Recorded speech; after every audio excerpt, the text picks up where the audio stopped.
In a forest clearing, a monstrous demon stands over the fallen form of the hero. As chaos erupts, one guard screams for a retreat, questioning why a fellow gate guard isn't running. The young guard, however, remains calm, observing that they haven't even reached the main story yet. He's the mob soldier who, through extensive game knowledge, became the strongest but now seeks to hide his true strength. Dismissing the unfolding crisis as unimportant, he lunges forward to intercept the demon. This world he now inhabits is that of an RPG called Brave of Asterisk, or Brias. In that game, players assume the role of the hero, Alan, fighting demons and forging powerful bonds with friends. It was a game he was obsessed with before he was reincarnated into it. His previous life ended abruptly. He had died from overwork at an exploitative company. He considers himself lucky to have been reborn into his beloved Brias, now living his life as a simple gate guard in the capital, Silencia. As he reflects, a voice calls out his new name, Silva. An older guard named Maud tells him it's time to switch shifts. Silva agrees, thinking to himself that while it's a shame he wasn't reborn as the hero Alan, this new life isn't bad at all. As he leaves, Maud reminds him to pick something up. He walks through the bustling town, feeling content. Compared to the swamp of work in his previous life, being a gate guard who gets paid even for slacking off is practically heaven. He approaches a street vendor to buy his usual. As he strolls, his attention is caught by a nearby scene. A merchant is aggressively trying to sell a sword to a young woman, insisting it's a high-quality piece that he'll sell to her cheaply. The woman politely explains that she isn't a swordswoman, but Silver recognizes her immediately. It's Charles Orland, an important character who becomes a friend early in the game. A wave of excitement washes over him. She was his favorite character. The merchant continues his pitch, claiming the weapon is a holy sword blessed by the king of the fairies, powerful enough to make even a novice draw. Internally, Silva knows the man is lying and scoffs at the attempt to fool Charlie, though he admits her naive side is quite cute. Seeing her in the flesh, so undeniably adorable, is an overwhelming experience. He feels a profound sense of gratitude for his death and reincarnation, thanking God for this very moment. He watches, stunned, as another young man with spiky hair calls out from across the plaza, telling Charles to wait. The newcomer strides forward and points at the merchant, confidently declaring that the sword is a fake. Silva recognizes him instantly. It's Alan, the protagonist of Brave of Asterisk, the player's avatar. Seeing him in person feels strange, especially knowing that according to the story, Alan is destined to become Charles's lover. Alan then offers to walk Charles to the castle gate, as she is on her way to collect herbs.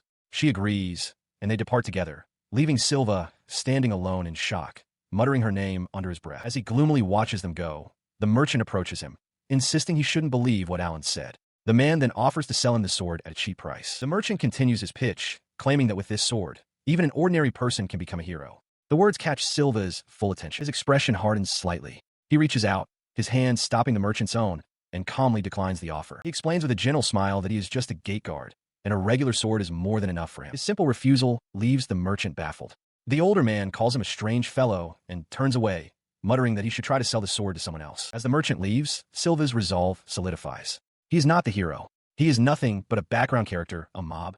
That role belongs to Alan. This conviction comes from his past life. He remembers being swamped with work, and how playing Braz was the only thing he could truly enjoy. That memory reinforces his desire for a simple life now. He continued to reflect on the world he now inhabited. While he found all the characters of the story charming, his favorite was, without a doubt, Charlie. He smiled to himself, content with the knowledge that if everything went according to the original scenario, Alan and his comrades would save the world from the demon threat and bring about an era of peace. With a burst of pure excitement, he clenched his fists, realizing he wanted to see that epicness come true with his very own eyes. His mind raced, formulating a plan. This was a dangerous world where demons attacked humans constantly, so survival required strength.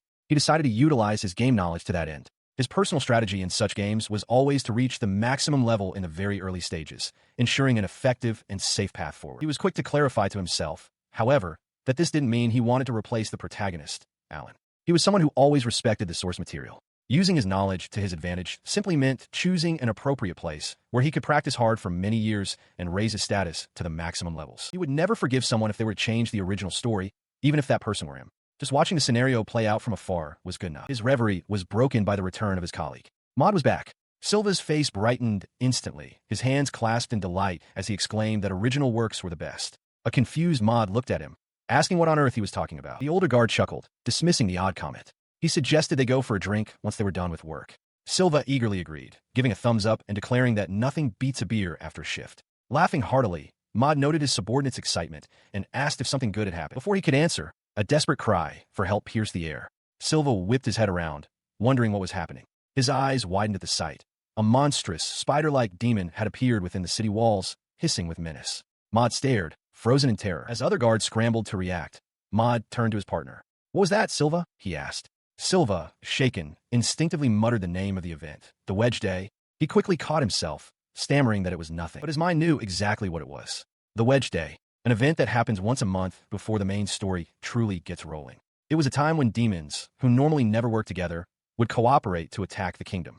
According to the game's script, no significant damage is done in this event, and the hero swiftly exterminates the demons. But as the attack began, Maud, the senior guard, bellowed orders at his men to tighten their formation. They were to hold the line until the hero arrived. The creature, a mere level 1 demon, was not overwhelmingly powerful. However, it was still too strong for a regular soldier to defeat. Silva watched as his comrades struggled, their blades failing to make a significant impact on the beast. He considered that taking the demon out himself wouldn't be that hard, but he was reluctant to drastically alter the scenario. He resolved to simply do his duty as a gate guard and hold it off. His thoughts were cut short as Maud cried out in pain, struck by the creature. Silva's gaze hardened as he wondered when the hero was finally going to show up. Instantly, Silva was at his side, asking if he was okay.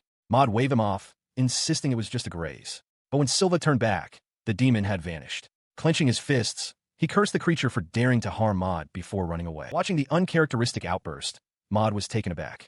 He wondered himself if Silva had always been that fast on his feet. Meanwhile, far from the chaos at the city gate, Charles Orland rested by a peaceful stream while Alan played in the water nearby. Having finished collecting herbs, she decided it was time to regroup with Alan and began pulling on her boots. Her movements paused as a sudden rustling from the nearby bushes caught her attention. Peering into the dense foliage, she called out, asking if someone was there. Silva dashes through the woods, pursuing a foe. He notes its incredible speed and considers trying to cripple it by cutting off one of its legs. Suddenly, his eyes widen in shock. He skids to a halt, his gaze fixed on Charles Orland, standing in a clearing ahead. He is stunned, wondering what she could possibly be doing there. His mind races as he struggles to compose himself. He knows with a strange certainty that Charles isn't supposed to be here, that this deviates from the game. A wave of panic hits him as he realizes her life is in danger, a fate she's not meant to suffer. His fear is realized when a monstrous, dark-skinned demon with white hair materializes behind Charles, raising a clawed hand to strike. As she cries out in terror, Silva roars a challenge, drawing his sword and vowing that the creature will not lay a hand on her. He lunges forward, unleashing a powerful technique, Zalencia's sword style, spinning top. In a blur of motion, his blade carves through the demon's torso, intercepting the attack just as Charles falls backward. The demon's body slumps to the forest floor, defeated. Silva sheathes his sword, the immediate danger averted. Nearby, Charles sits on the ground, covering her mouth in relieved shock. With the threat gone, he turns his full attention to Charles, his expression softening with concern. She looks up at him, her cheeks flushed. A mixture of gratitude and relief is playing on her face. He rushes to her side, his composure breaking as he frantically asks if she is all right and if the demon managed to injure her. Charles, still flustered, reassures him that she is okay. He stood frozen, the adrenaline fading, replaced by a sudden, dawning horror. He realized he had just acted completely out of turn, blurting out, "Oh, shoot. I've gone and done it." His flustered state was interrupted by Charles, who asked who he was. Misinterpreting the question, he reflexively answered that he was just a gate guard. With a gentle smile, she clarified that she wasn't asking about his profession. She wanted to know his name. She leaned closer, her expression earnest as she pleaded, "Please, tell me your name." The directness of her request left him looking away, a blush creeping up his neck. The unexpected turn of events was overwhelming. His life, this entire scenario, was veering wildly off course. Charles's voice cut through his thoughts as she thanked him, calling out his name. He finally managed to reply, stammering, "I am Silva." While on duty at the castle gate, Silva has a moment of panic. He realizes he has just made contact with Charlie.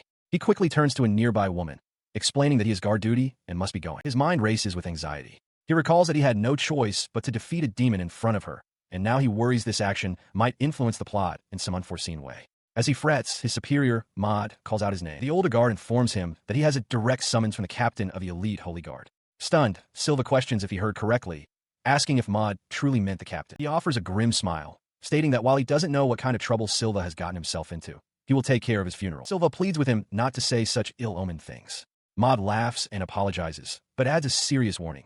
The captain of the elite Holy Knights Order is known to be extremely stern. He hopes Silva gets off with just a scolding. Soon, Silva arrives at his destination, the imposing headquarters of the elite Holy Knights Order. Inside, two fully armored knights escort him through the stone corridors. One confirms that everything is in order and directs him forward. As he follows, a bead of sweat forms on his temple. He looks up with determination, thinking that he must do everything in his power to avoid meeting her. Meanwhile, in an office lined with bookshelves, a woman in ornate armor stands reading a report. She is the captain of the elite Holy Knights. She stares at the report in her hands, her eyes widening in disbelief.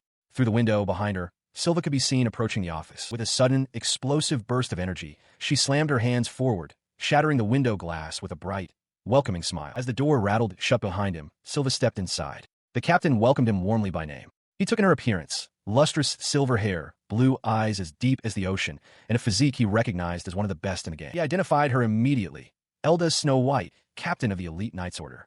To him, she was also a conquerable love interest in the world of Brias. He cautiously asked if she needed him for something. With a pout, she called him a thick-headed guy, asking if he truly didn't understand why he was there. A sudden, dreadful realization struck Silva. For some reason, Elda knew about his true abilities.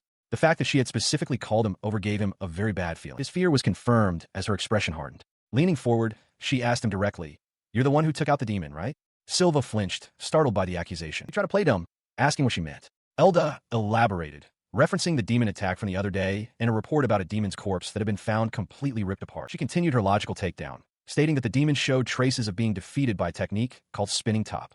Excluding the hero, the only person capable of such a feat was the captain of the Holy Knights Order, who wasn't present. She locked eyes with him, demanding to know who else could have possibly done it. Silva was left speechless. Elda leaned back, declaring it was time for him to face the facts. A person with his level of skill, she insisted, should dedicate himself to serving the country as a knight. He deflects the accusation, pointing out that she specifically excluded the hero from her line of questioning. He wonders aloud if it's possible the hero was the one who defeated the demon.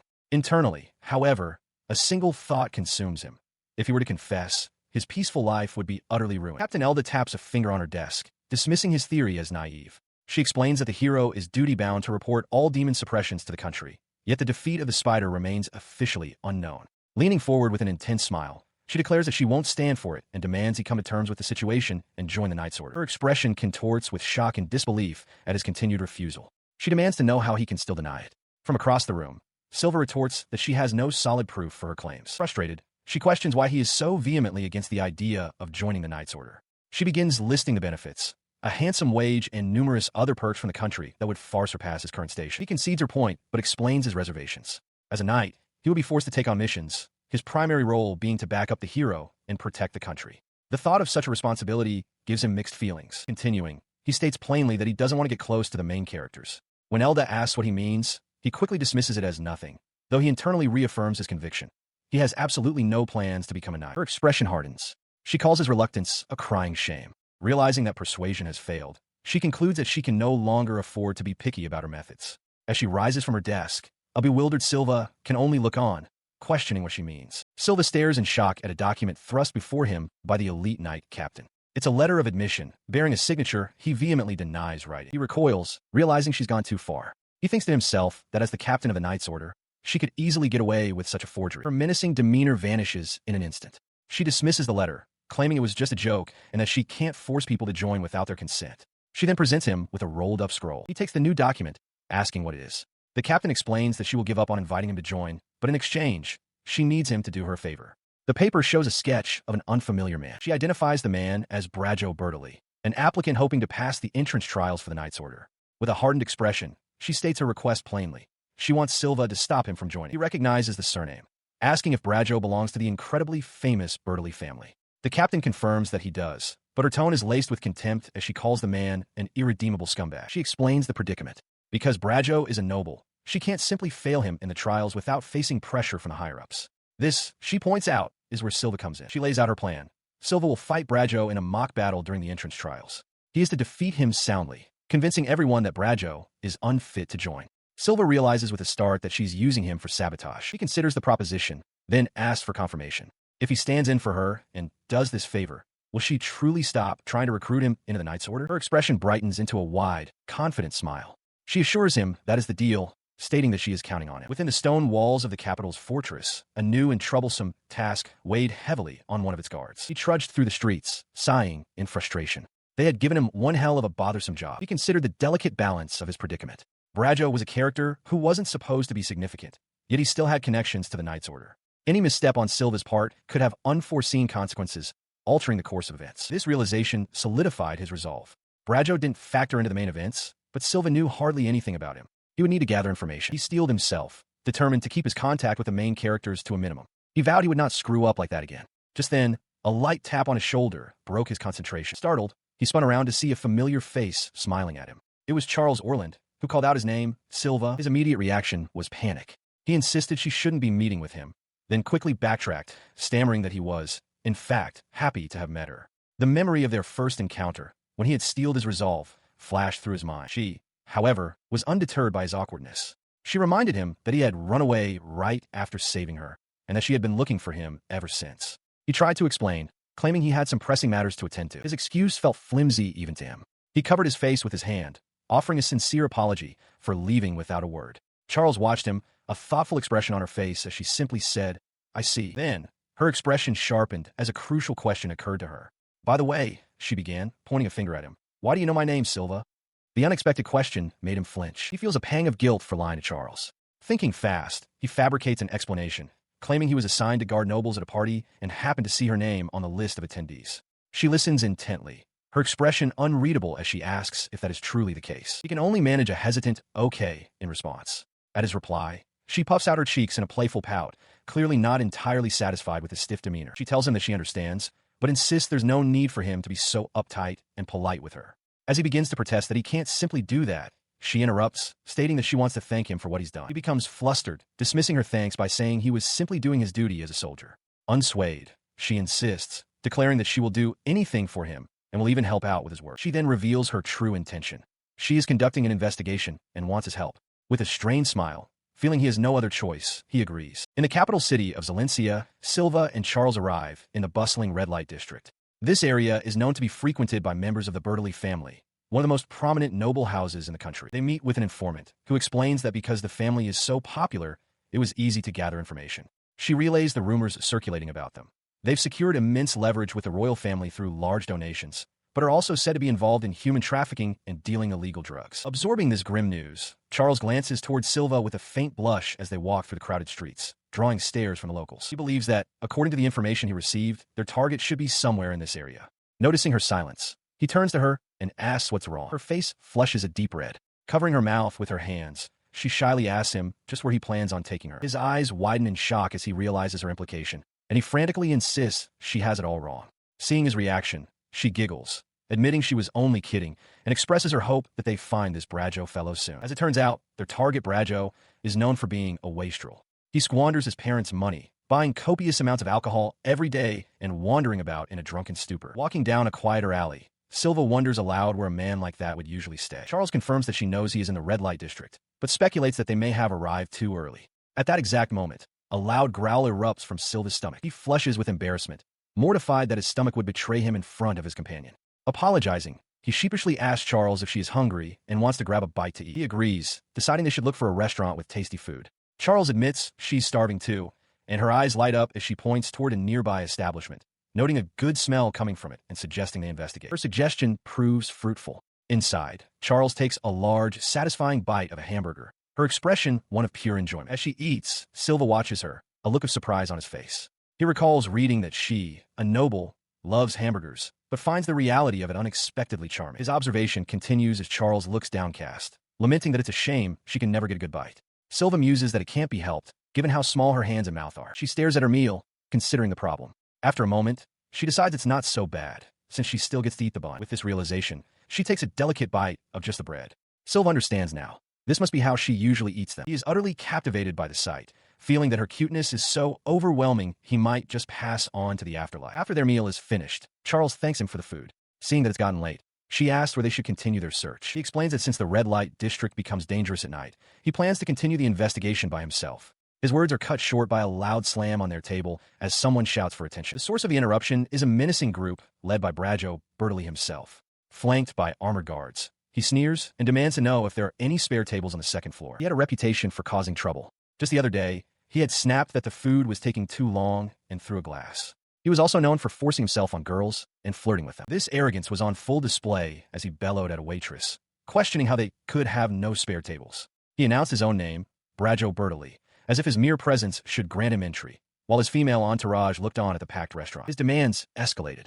Dismissing the waitress's apologies, he sneered, asking if she knew who his father was. He insisted that if they had no spare tables, they should simply make one for him. Observing the commotion from their table, Charles confirmed to Silva that it was indeed their target. She remarked that he was every bit the utter dirtbag the rumors claimed, as Silva listened intently. Having apparently shoved the waitress to the floor, Brajo scoffed, calling the staff useless trash. He declared he would simply find another restaurant. As he began to turn away, Charles caught Silva's attention. She leaned forward with a thoughtful expression. Well, she began, a hint of recognition in her voice. Could it be that you are? Before she could finish, Brajo loomed over their table, his gaze fixed solely on her. With a wide, unsettling grin, he addressed her by her full name, Miss Charles Orland.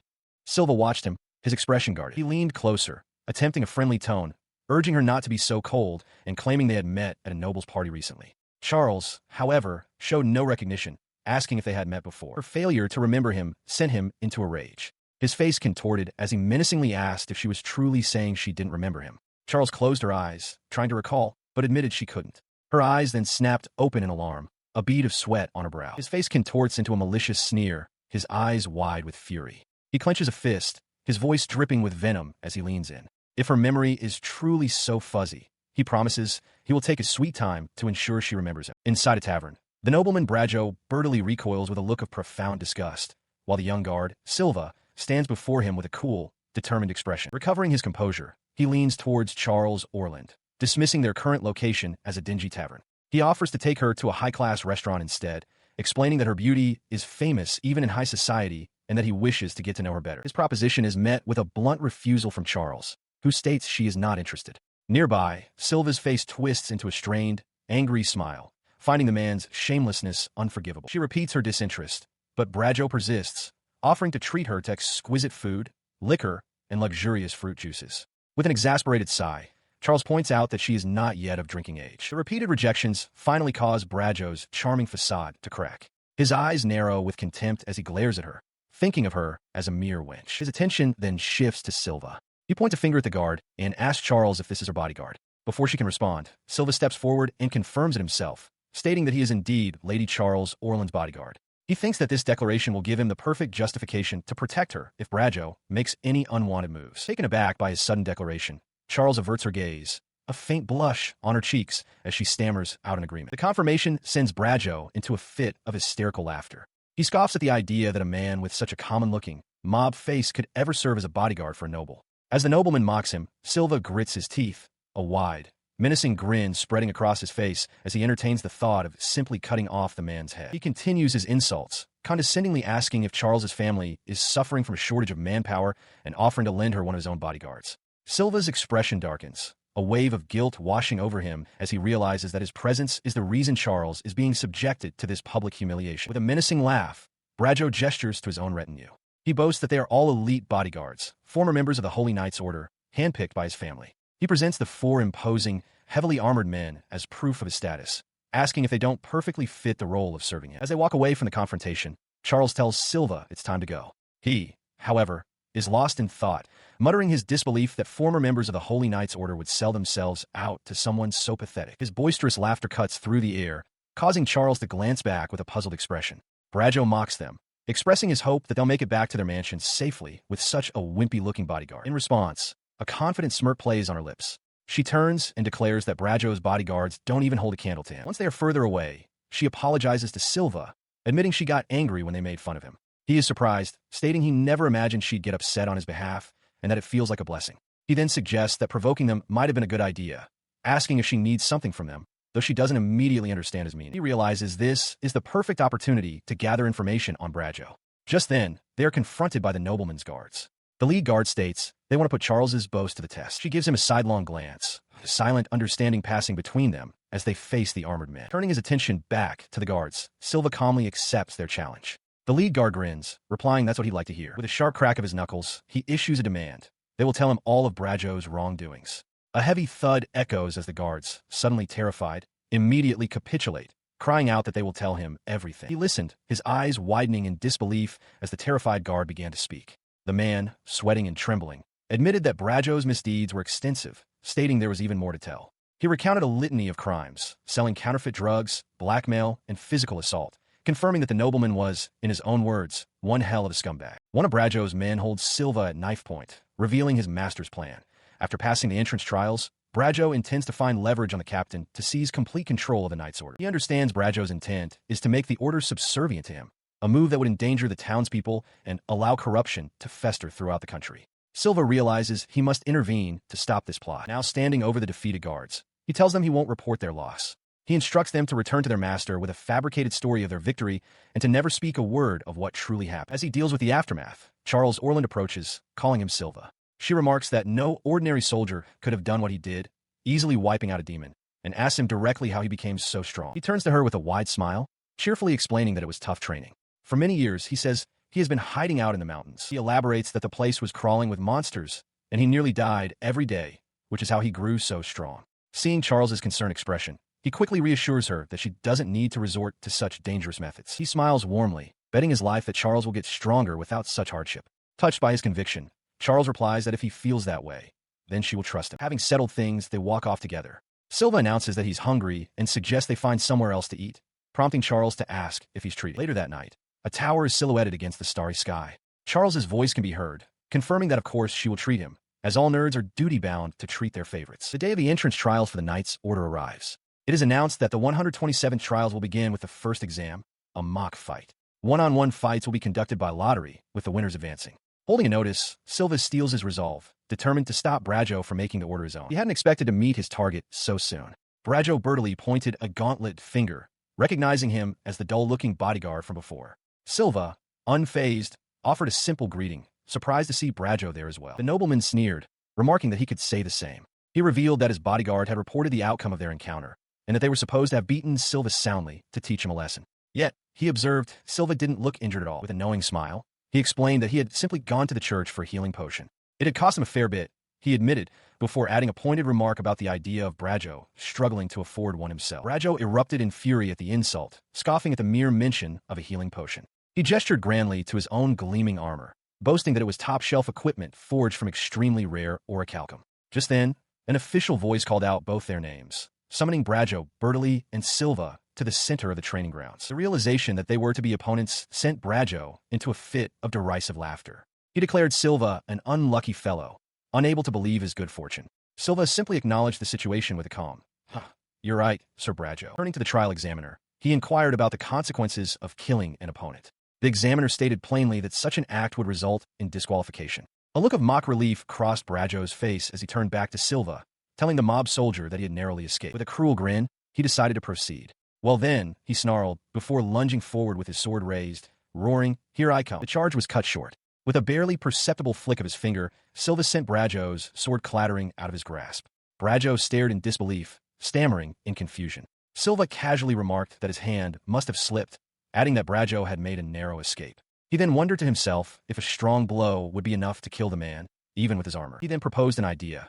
What if he were to attack Brajo in the same manner? Flustered, Brajo retorted that his own initial charge was merely a handicap, a way of letting Silva have the first move. He insisted that now, he would grant Silva the first attack. With a confident grin, Silva accepted the offer. He pointed out that Brajo's arm had gone numb, rendering him unable to swing his sword anyway. Then, in a blur of motion, he struck. The impact sent Brajo flying across the training grounds, tumbling through the dust. He stood over his defeated opponent, who scrambled to save face by shouting that he had simply tripped. Silva coolly observed the pathetic excuse. He calmly remarked that it did, indeed, look like Brajo had tripped. This only enraged his opponent further, who retorted that he had yet to unleash his full power. Brajo, seething, accused him of surviving on pure luck and announced his decision to finally end the match, a fight he claimed he never wanted in the first place. As the sword began to gleam, Silva simply watched from across the arena, acknowledging the threat. In response, he placed a hand on the pommel of his own sword. A soft light emanated from the blade as he quietly invoked a magic enhancement. This technique was a fundamental application of magic, the channeling of one's inner mental energy. When applied to the body, it could make a person as durable as steel. When infused into a weapon, it could make a simple sword sharp enough to slice through iron with ease. His mind drifted to the reason for such power. Demons, the ancient enemies of humanity, possessed bodies far tougher than any mortal. To stand against them, to become a true hero, required the free manipulation of magic. It was a power that many people live their entire lives without ever sensing, let alone wielding. Silva calmly identifies his opponent's armor as being made of orichalcum, noting that without it, their bodies would be no match for him. An overwhelming pressure emanates from the guard, causing Brajo Bertoli to sweat and tremble. He stammers, questioning Silva's sudden change in demeanor and asking what he's trying to pull. He smirks, reminding Sir Brajo that he is the one who is supposed to be attacking. After all, he points out, one cannot win a duel without launching an attack. Brajo recoils in terror, accusing Silva of planning to kill him. He concludes aloud that some low-ranking nobles must have hired the guard for a paltry sum. The term bottom feeders causes Silva's expression to harden instantly. His confirmation that Brajo was speaking about Charles makes the nobleman flinch. Brajo internally remarks on how different Silva seems, as if he's become another person entirely. Staring into Silva's eyes, Brajo becomes convinced that the guard genuinely intends to kill him. In a desperate panic, he changes tactics, offering to hire Silva himself with his own money. He continues his plea, promising vast sums of money, more than Charles could ever pay, and even offers women if Silva will just yield. Unmoved, Silva simply asks if he is ready, warning him not to move if he values his life, causing Brajo to cry out in fear. Brajo makes one last, desperate offer of fine women, even better than Charles. This proves to be a grave error. Silva's face twists in fury as he roars for Brajo to shut up and to never say her name again. His rage boiling over, he leaps forward, unleashing a powerful technique, Zalencia's sword style, White Waterfall. His blade flashes through the air, striking Brajo with incredible speed and force. The attack connects with a sharp clang. Brajo can only stare in stunned silence as a clean cut appears across his chest plate, the metal pieces beginning to separate and fall away. With a final thunk, the severed armor clatters to the ground. Brajo cries out in disbelief, unable to comprehend how his armor, forged from orichalcum, could have been destroyed. In the center of a stone arena, Silva stands over his defeated opponent, who slumps to the ground and stammers out his surrender. Silva confirms the yield, then lets out a quiet sigh of relief. With this, his mission was accomplished. All that remained was to report back to Elda. Watching from the stands, Elda allows a small, satisfied smile to cross her lips as she declares his victory. Beside her, a fully armored guard can only stare in stunned silence, muttering Silva's name in disbelief. The growing murmur from the audience draws his attention. He glances back at the stands, his expression shifting to one of alarm as he takes in the chattering crowd, a sense of dread washing over him. A sudden, worried thought strikes him.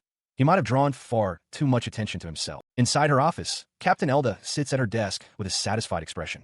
She addresses the guard before her, stating that thanks to his efforts, they have successfully prevented Brajo from joining their order. She continues, her eyes closed in quiet resolve, promising that they will gather solid proof of Brajo's vicious deeds to ensure he is thrown in jail. His wrongdoings, she declares, are unforgivable, as she offers her thanks to Silva once more. His expression hardens with determination. Clenching a fist, Silva tells the captain that he is counting on her. Elda then reminds him of their promise. It's time to make Brajo pay for insulting Charlie. She then informs him that, because he helped in foiling Brajo's plans, she will no longer invite him to join the Knight's Order. His face immediately lights up with a wide, relieved grin. He expresses his sincere appreciation, overjoyed that his peaceful days will finally return.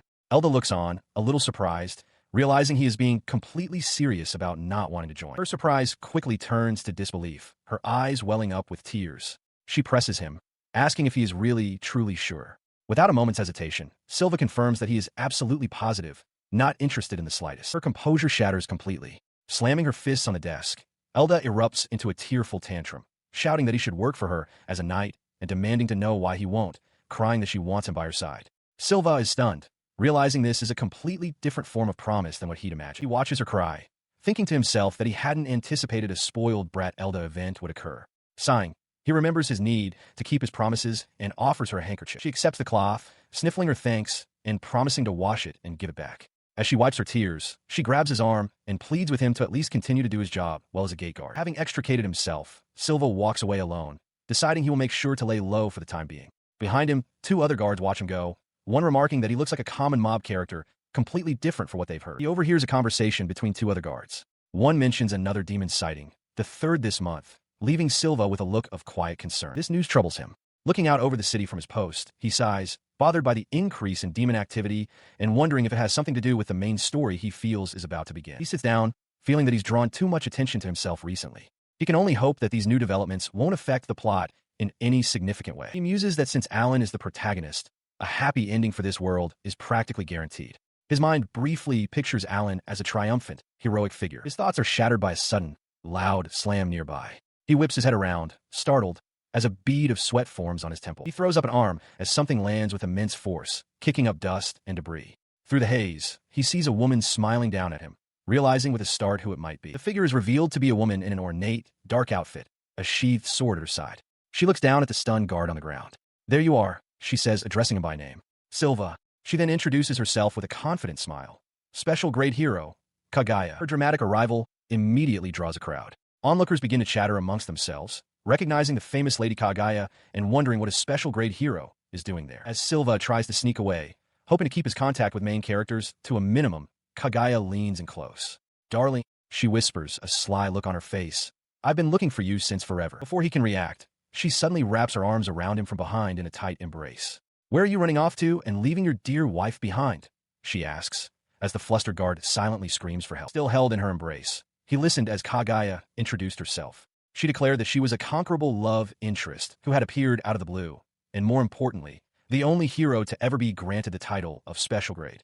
She boasted of her exceptional skill with both magic and sword, so powerful that she had once ripped a level 4 demon apart while laughing. In essence, she proclaimed, she was humanity's ultimate weapon. She then leaned in closer, calling herself a true monster. More critically, she revealed that, just like Elda, she was aware of his true abilities. This knowledge, she explained, was why she had become so fixated on him. Despite acknowledging that Alan was supposedly his soulmate, Kaguya was convinced that fate had brought them together instead. Overwhelmed, he tried to change the subject, suggesting she forget about him and focus on her duties as a hero. He pointed out that demon activity had been high recently. She immediately dismissed the idea, stating that such duties held no interest for her. Being with him, she insisted, was a far more charming prospect. His eyes widened in disbelief. He couldn't fathom how someone with her title could be so dismissive of her responsibilities. As he tried to protest that he had no memory of them ever becoming a married couple, she simply zipped closer. She declared that of course she was allowed to be with him. After all, she was his wife. While she excitedly planned their wedding ceremony, he felt as though he were talking to a brick wall, though a small part of him admitted the offer was tempting.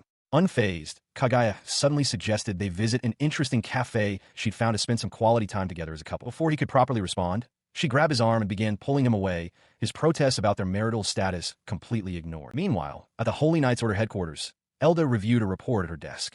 Her expression soured as she read the news. The Holy Knights had once again failed to capture the cursed demon. She stands in her office, her thoughts consumed by a single name, Silva. Frustration boils over as she reflects on a past failure, convinced that if only he had been with them, the outcome might have been different. With a sharp crack, her fist strikes the desk. Following the outburst, she moves to the window, crossing her arms as she gazes out at the city below, lost in memory. Her eyes land on a small, folded wallet left on the windowsill. The object brings him back to the forefront of her mind.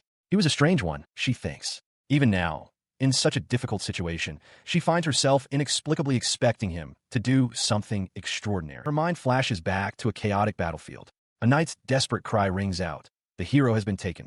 The statement, the worst that could be uttered in battle, was understandable given the overwhelming number of enemies. As a massive, horned demon held the fallen hero, she took command, ordering everyone to fall back while she bought them time. She knew reinforcements had already been called. Kaguya was on her way. But having sustained an injury, she wondered how long she could possibly hold out. With some time, still before Kaguya's arrival, she resolved to fulfill her duty and minimize the damage by thinning the demon's numbers herself. The fight was grueling. She thought that if they had been mere level 1 demons, she could have handled them, even with her injury. Against level 2 demons, however, it was a tall order. A sudden, sharp impact sends a jolt of pain through her body. A demon's clawed limb stabs deep into her side.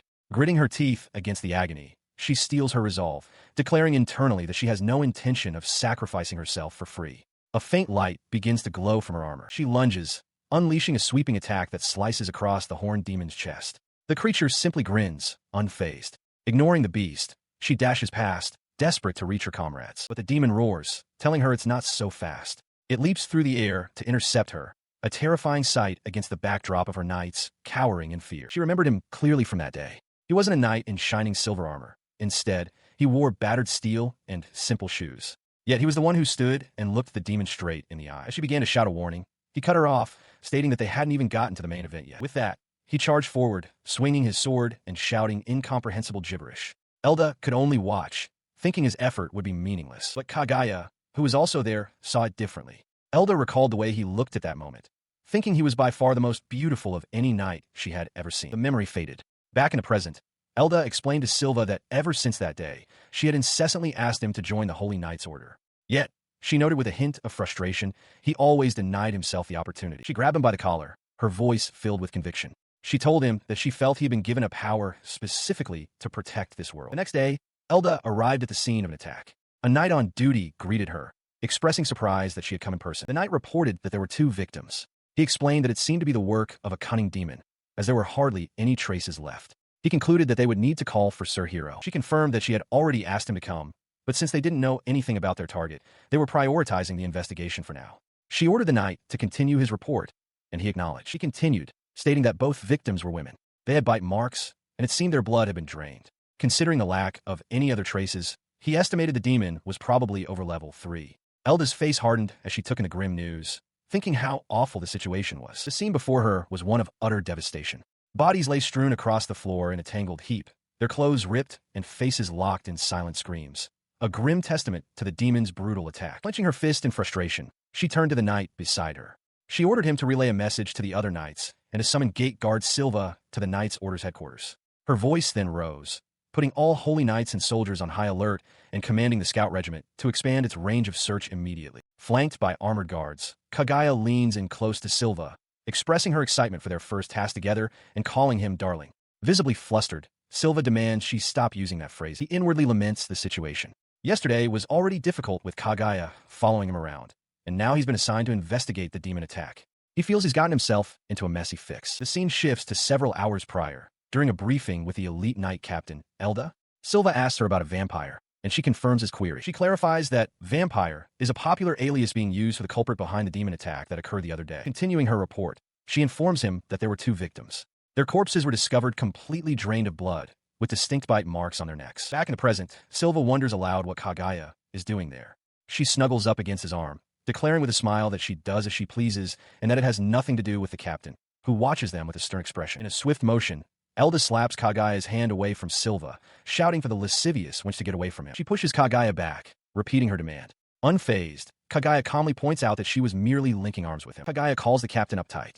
Elda furiously retorts that she is in the middle of a serious conversation. She collects herself, muttering seriously under her breath before stating that they need to get back on track. She began to lay out the details of their target. The culprit behind the demon attack was likely an evolved bloodbat, a creature capable of shape-shifting into a human form. This ability explained why it hadn't been located yet. Furthermore, its power level was estimated to be over 3. She turned to Silva, noting that a level 3 demon would be a difficult opponent even for skilled knights. With a determined look, she declared that this was his time to shine. The weight of the task settled on him. He saluted sheepishly, expressing his doubts. He was just a gate guard, he argued, honestly believing he was only capable of running errands. Elda, however, was unconcerned, explaining that they were currently lacking manpower and would appreciate his help with the investigation, even if he acted independently. Her offer to let him act independently gave him pause. He stared at the 2 women with a suspicious gaze, prompting Kaguya to ask what was wrong. After a moment of hesitation, he clarified that he had a question he needed to ask first. His eyes narrowed, his stare intensifying as he looked directly at Elda. He bluntly asked if she had any ulterior motives for giving him this assignment. The question caught her completely off guard. She erupted in flustered laughter, waving her hands dismissively as she denied everything. Of course, she wasn't trying to set some grand plan in motion.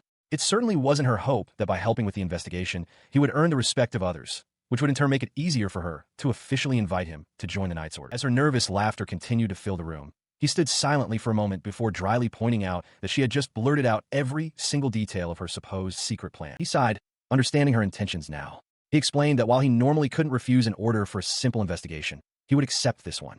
Before he could finish, Kaguya suddenly appeared at his side, cheerfully announcing that if he was helping, then she would lend her aid as well. The unexpected declaration left him speechless. The captain slammed her hand on the desk in protest. "Wait, Kaguya," she yelled, insisting that her involvement would ruin the entire plan. Kaguya, however, was completely unfazed, stating that she didn't care about the plan. She simply wanted to accompany Silva. The captain could only groan in frustration. She let out a frustrated sigh, but ultimately relented. "All right," she conceded, admitting they could use all the help they could get. Looking at them both with renewed authority, she instructed them to attend the upcoming investigation meeting where they would be briefed on the entire situation. Silva knocks on the heavy door before pushing it open. He steps into the room, announcing their presence, with Kaguya following closely at his side. Their entrance immediately draws the attention of the assembled knights, and a wave of hushed chatter ripples through the room. The men whisper amongst themselves, questioning who the unknown soldier is, but their focus quickly shifts as they recognize the woman with him. Murmurs spread, wondering why a special great hero like Lady Kaguya would be paired with a mere soldier, concluding it must be Captain Elda's orders. Kaguya, however, simply closes her eyes, a faint, knowing smile playing on her lips as she basks in the attention. The whispers echo through the spacious briefing hall, where a large, round table awaits the attendees. Silva and Kaguya stand together, a noticeable distance from the other knights who continue to gossip amongst themselves. In the briefing room, Kaguya approaches a table occupied by several knights, including a startled Silva. With a bright smile, she asks if she might sit with them. Silva stammers his approval, and she thanks him, taking a seat. She leans forward with a playful glint in her eye, chuckling that they are certainly standing out. Internally, Silva corrects her, thinking to himself that she is the one drawing all the attention. Once everyone is settled around the large circular table, The knight in charge announces that the investigation meeting regarding the vampire attack will now commence. He begins by summarizing the known facts for the group. They need to organize what they know, starting with the two victims, both in their 20s, whose corpses were discovered in the northern part of the capital. As the grim details are shared, Maud curses the wretched demons responsible. Beside him, Silva listens, a realization dawning on him. This particular attack case never existed in the main story of Brias. He processes this new information, concluding that if this is a deviation, it means the main characters won't be joining the fray, and the case will likely resolve itself on its own. This thought brings a wave of nervous relief over him. He glances sideways at Kaguya, only to see that she has her eyes closed, apparently having dozed off during the briefing. He quickly recalls the conclusion of the meeting. In short, they will expand their search range and establish a night patrol. He and Kaguya have been put in charge of the Eastern Gate. With their new orders, he turns to his partner, cheerfully announcing that it's time to go investigate. He calls her name, but then realizes with a start that she is still completely fast asleep. He stares at her sleeping form, a look of utter disbelief on his face as he mutters, seriously. He approached a large, stern-faced knight, offering his assistance with a nervous smile. The knight looked down at him, his expression severe, and demanded to know which group he had been assigned to. Upon hearing Silva's answer, the knight erupted in frustration, questioning Captain Elda's judgment. He couldn't understand why a special-grade hero would be paired with a common soldier from the Eastern Gates Guard Regiment. He then furiously declared that Kaguya was supposed to team up with his unit, the Second Holy Knights Order. The motive became clear to Silva. The man was trying to poach the hero to steal the credit for himself. The knight leaned in close, his voice a low growl, warning Silva about his insolence. Unfazed, Silva calmly stated that the decision was not the knight's to make. His anger rising, the knight gestured towards the sleeping Kaguya and ordered Silva to withdraw from the investigation immediately, declaring it far beyond the capabilities of a simple soldier. As Silva began to explain that he was following direct orders from the captain of the First Holy Knights Order, the man lunged forward, grabbing him by the collar. He snarled that they were the Second Holy Knights Order and had no regard for the First Authority. A subordinate watched nervously, sensing his leader was going too far. He shoved Silva backward, roaring that as esteemed members of the Second Order, they could not tolerate being outdone by the First in any manner. Suddenly, his subordinates began to tremble, urgently trying to warn their leader of a presence directly behind him. A cold voice cut through the air, telling him to be quiet. The knight paused, a bead of sweat on his brow, and glanced back in confusion. Standing atop the table, her eyes glowing with fury, was Kaguya. She remarked on the knight's audacity for laying a hand on her darling. As a dark energy swirled around her, Silva, now released, watched in astonishment, pleading for her to calm down. She moved in a blur, her sheathed katana flashing out. The weapon slammed against the Second Order leader's armor with a resounding crack. Silva, caught completely off guard by her sudden, violent intervention, could only cry out her name in disbelief. The force of the blow sent the massive knight crashing to the floor with a heavy thud. Standing over his defeated form, Kaguya held up a hand, her gaze icy as she issued a simple, non-negotiable command to the stunned onlookers. Stay back. With a satisfied smile, Kaguya clenches her fist as the knights who accosted them lie defeated on the ground. She scoffs at their audacity, remarking on the gall they had to lay their hands on her husband. Silva stares in disbelief, questioning if she, a special-grade hero, truly just said that. Kaguya turns to him with a playful wink, apologizing for not holding back. He can only look on, stunned by her swift action. As they walk away, he tries to address her sudden use of magic, telling her it's bad for his heart. She, however, seems lost in a daydream, sighing contentedly about how romantic a night patrol is. She turns to him with a bright smile, justifying her actions by asking if it isn't only natural for a wife to protect her husband, especially since their assailant had attacked him. He concedes that she saved him, but mutters that she went too far. With a smug grin, Kaguya ignores his complaint, instead asking for praise for having protected him. She notices his unenthusiastic expression, pointing out that he looks doubtful. Silva can only respond with a weary sigh. Kaguya insists that she isn't lying about her love for him. She lists the things she loves, his tendency to take care of people, and how fun it is to tease him. Her expression softens into one of genuine affection. Chief among all, she confesses, is his true strength that he keeps hidden from others. She loves all of that about it. He looks away, doubting that a chance for him to go all out would ever come. Leaning in close, Kaguya gently pokes his cheek, telling him she wants to see it someday. She then floats into the air before him, a small smile on her face. She muses that responsibility is part and parcel of being strong, though she feigns ignorance about it. Below her, Silva is left to ponder her words, quietly repeating, responsibility. He stood with Kaguya under the night sky as she gazed upwards. She called his name, directing his attention to the brilliant full moon and remarking on its beauty. His eyes followed her gaze, taking in the sight. He agreed with her assessment before asking a question of his own, wondering about her origins. Kaguya turned to him, her expression serious, and posed a hypothetical. If she were to claim she was born from the moon itself, would he believe such a story? The question stirred a painful memory within Kaguya. She recalled a time when she was just a child, chosen as a vessel for clandestine research aimed at harvesting the moon's magic. Shadowy figures had watched her, one of them knowing her true nature. This power, drawn from the moon, had transformed her into the strongest, but it had come at the cost of her tears. Snapping back to the present, her hypothetical question was met with an immediate and sincere answer from Silva. Without hesitation, he confirmed that he would believe her, catching her completely off guard. Her surprise gave way to a warm, relieved smile. She laughed softly, pleased that he believed her, and offered a quiet thank you. He then explained his reasoning, suggesting that believing she came from the moon would simply make the idea of her more romantic. His unexpected explanation left her speechless. The word romantic echoed in her mind, and she stood frozen, a blush creeping up her cheeks as she tried to process his comment. Her composure broke entirely. Flustered, she pointed at him, declaring that he was finally being sheepish and playfully accused him of emotional abuse for teasing his wife in such a way. He calmly, and very directly, reminded her that she was not, in fact, his wife. His own blunt correction seemed to catch him by surprise. He trailed off, a sudden realization dawning on him that his choice of words felt misplaced. His internal thoughts were cut short as a strange scent drifted through the street, his expression hardening with suspicion. He and Kagaya stood alone in the quiet alleyway, the unfamiliar odor putting him on immediate alert. The scent was immediately followed by a piercing scream from deeper within the city. Silva turned, calling Kagaya's name, as she confirmed she'd heard it too. As they began to move toward the sound, a chilling recognition dawned on him. He knew this scent. Before he could voice his realization, Kagaya suddenly faltered, a pained growl rumbling in her throat as she clutched her midsection. Her face contorted in agony and disgust as she identified the source of the foul odor. It was, she hissed, the filthy scent of demons. In a dark alley, Alan and Kagaya come upon a grim scene. A hooded figure looms over a fallen knight. Outraged, Alan demands to know what they are doing as he draws his sword and dashes forward. The assailant moves with unnatural speed, leaping onto a nearby wall and bounding away into the night. Watching the figure escape, Alan curses his momentary hesitation. He immediately turns his attention to the victim, rushing to her side to check her condition. Kneeling down, he is relieved to find that the elite knight captain is still breathing. He looks to Kagaya, asking if she can take the captain to the medical office. He declares his intention to go after the demon. She doesn't mind, but she questions if he can manage the pursuit by himself. He confidently tells her not to worry and to leave it to him. With that settled, he activates a skill, his body glowing with power. He announces magical enhancement as he leaps into the air, bounding across the city's rooftops under the full moon. His eyes scan the darkness, quickly locking onto his target. He's found him. He pushes his speed, dashing across the rooftops and shouting for the figure's stop. The assassin is incredibly fast, but Alan is closing the distance. Suddenly, the assassin's cloak dissolves into a swarm of flapping creatures. Alan stops in his tracks, startled by the sudden appearance of a horde of bloodbats. He lunged through the swarm, cutting down the bloodbats as they descended upon him.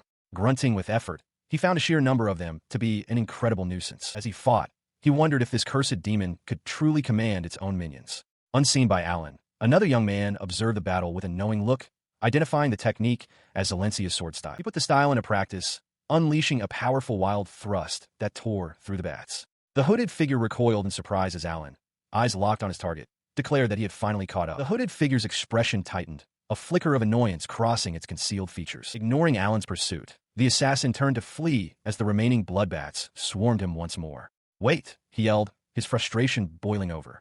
Realizing he had no other choice, he drew upon his power, causing his sword to radiate with a brilliant light. The dark-haired swordsman lets out a cry as he swings his blade, but the hooded assassin dissolves into a swarm of shadowy, bat-like figures upon impact, a sharp stabbing sound echoing through the alley. He watches as the last of the figures, a single bat-like silhouette, flies across the full moon.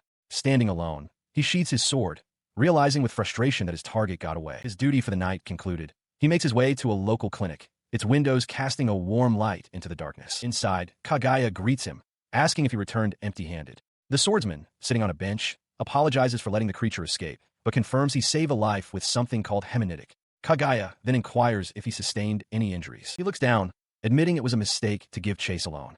Kagaya tells him not to beat himself up over it. Hearing her words, he looks up with a small smile, expressing his relief. She reasons that if the creature could evade him, no one else would have stood chance. Her attention then shifts to a scrap of dark fabric in his hand, suggesting it could be a lead. He examines the cloth, his resolve hardening as he vows to catch it next time. Kagaya beams, finding his renewed motivation lovely. Flustered by her praise, the swordsman turns away, sheepishly asking her to stop. As they leave the clinic, he considers their predicament.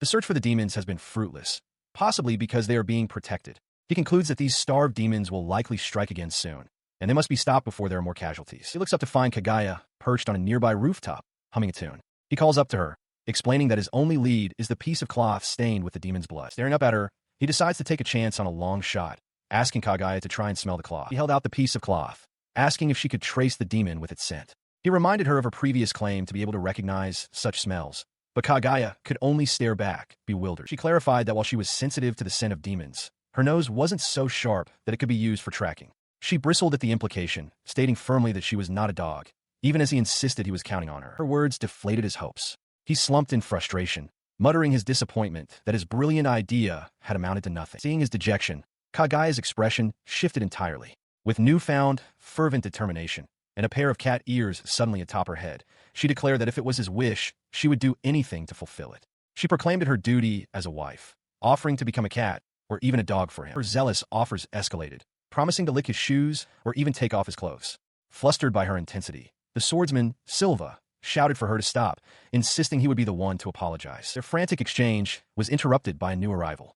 Charles Orland, calling out to Silva, asked what they were doing. She explained she had been looking for him, proudly announcing that she had aced her written exams. He gave her an enthusiastic thumbs up, genuinely impressed by her achievement. Kagaya, however, watched the newcomer with a sharp, competitive gaze. She quietly asked who this young woman might be, and Silva immediately sensed a rivalry brewing. Charles was surprised Kagaya didn't recognize her, explaining that she was a student at the Heroes Academy. Silva quickly interjected, introducing Kagaya as his friend, an assertion Kagaya hesitantly confirmed. The name, however, sparked recognition in Charles, who suddenly realized she was speaking to the renowned special grade hero. She was taken aback, internally noting that a mere hero candidate like herself was leagued below someone of Kagaya's stature. Composing herself, Charles told Kagaya she sounded full of potential and that she was honored by their conversation, a rare event that Silva watched with excitement. With a flustered expression, Charles Orland confronts Kagaya, her hand nervously touching her lips. She bluntly asks what sort of relationship Kagaya has with Silva. Kagaya smirks, questioning if Charles thought Silva was single.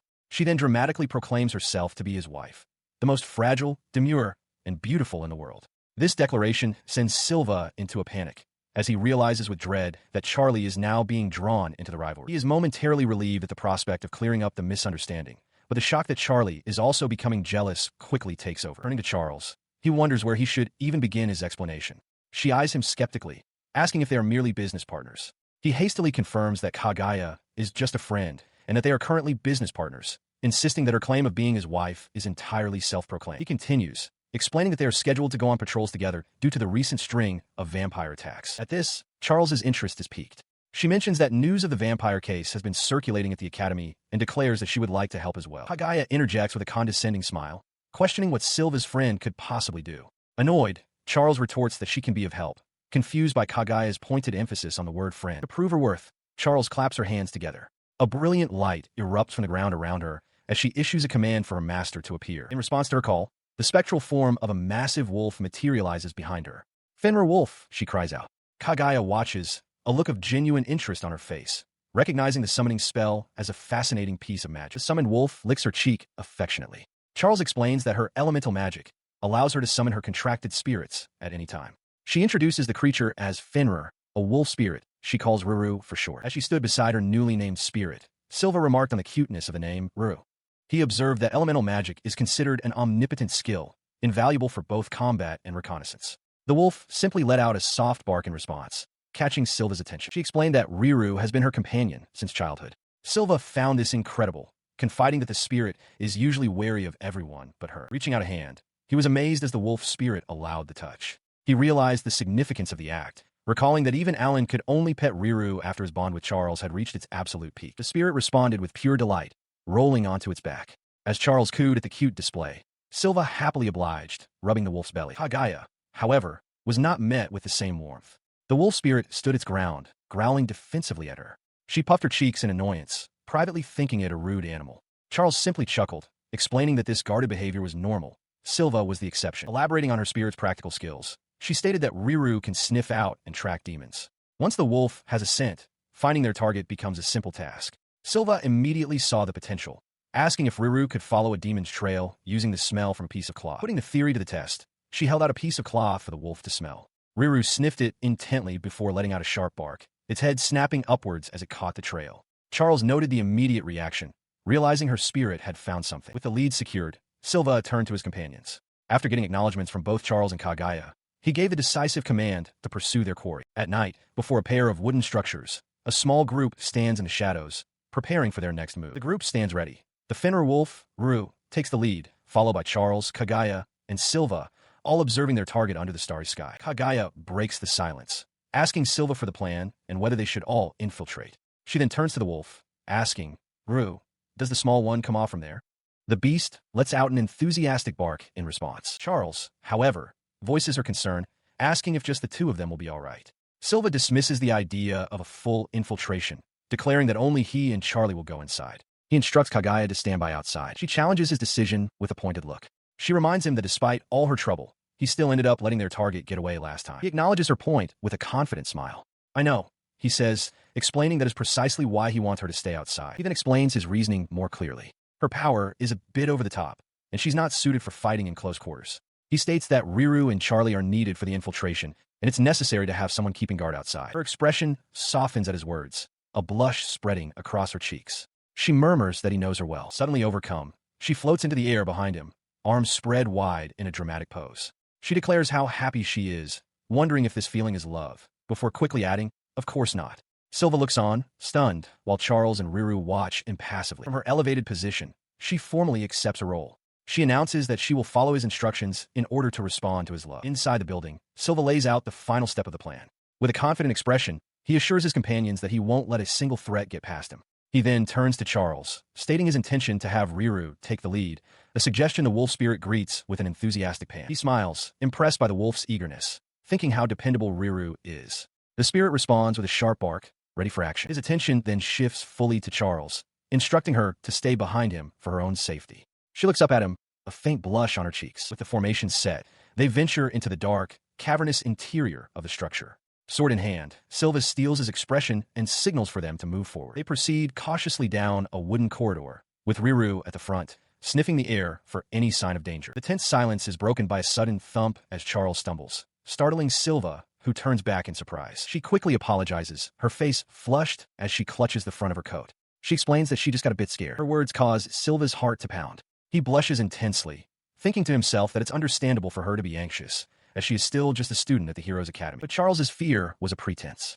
As she squeezes the fabric of her coat, she thinks to herself that Silva is her favorite heroine, wondering if she is dreaming. The quiet moment is shattered. Silva's attention snaps forward as he asks Riru what's wrong. The wolf spirit has stopped dead, growling and barking fiercely into the darkness ahead. He scans the darkness, wondering if the threat is here. Putting himself between his companion and the potential danger, he instructs Charlie to stand back. She complies without hesitation as Riru continues to stare intently at a closed door ahead. From the shadows, a cloaked figure emerges, its face obscured by a deep hood. As it rushes forward with a strangled cry, Silva's eyes widen in recognition. He is certain he knows that robe. The assailant grabs his arm, but then throws itself past him, landing hard on the floorboards. It immediately spins around and lunges again. The bizarre, almost clumsy attack strikes Silva as peculiar. Something feels slightly off, but he can't be sure if it's just his imagination. The hooded assassin lunges, its sharp claws outstretched towards Silva on the floor. Unfazed, the young guard steels himself, resolving to unleash his Alencia's sword style to end the fight here and now. With that resolve, he springs into action, swinging his blade in a powerful rising arc. He shouts the name of the technique, upper slash, as it connects with the assassin, sending debris flying. The force of the blow sends the assassin crashing to the ground with a heavy thud. Silva, breathing heavily, looks on in disbelief at the sudden outcome. As the defeated figure lies motionless, Silva can't help but wonder if his foe was supposed to be so weak. His thoughts are interrupted as Charles Orland appears in a nearby doorway with Fenrir, cautiously asking if he managed to take the assassin down. She approaches, remarking that it was an incredible slash. Silva, looking away with a slight blush, dismisses the praise, insisting it was nothing that amazing. As he speaks, a faint rustling sound catches his attention. Charles notices his distraction and asks if he hears something. He confirms that he does, and they agree to find the source of the sound. Moments later, Charles spots something in the darkened corridor ahead.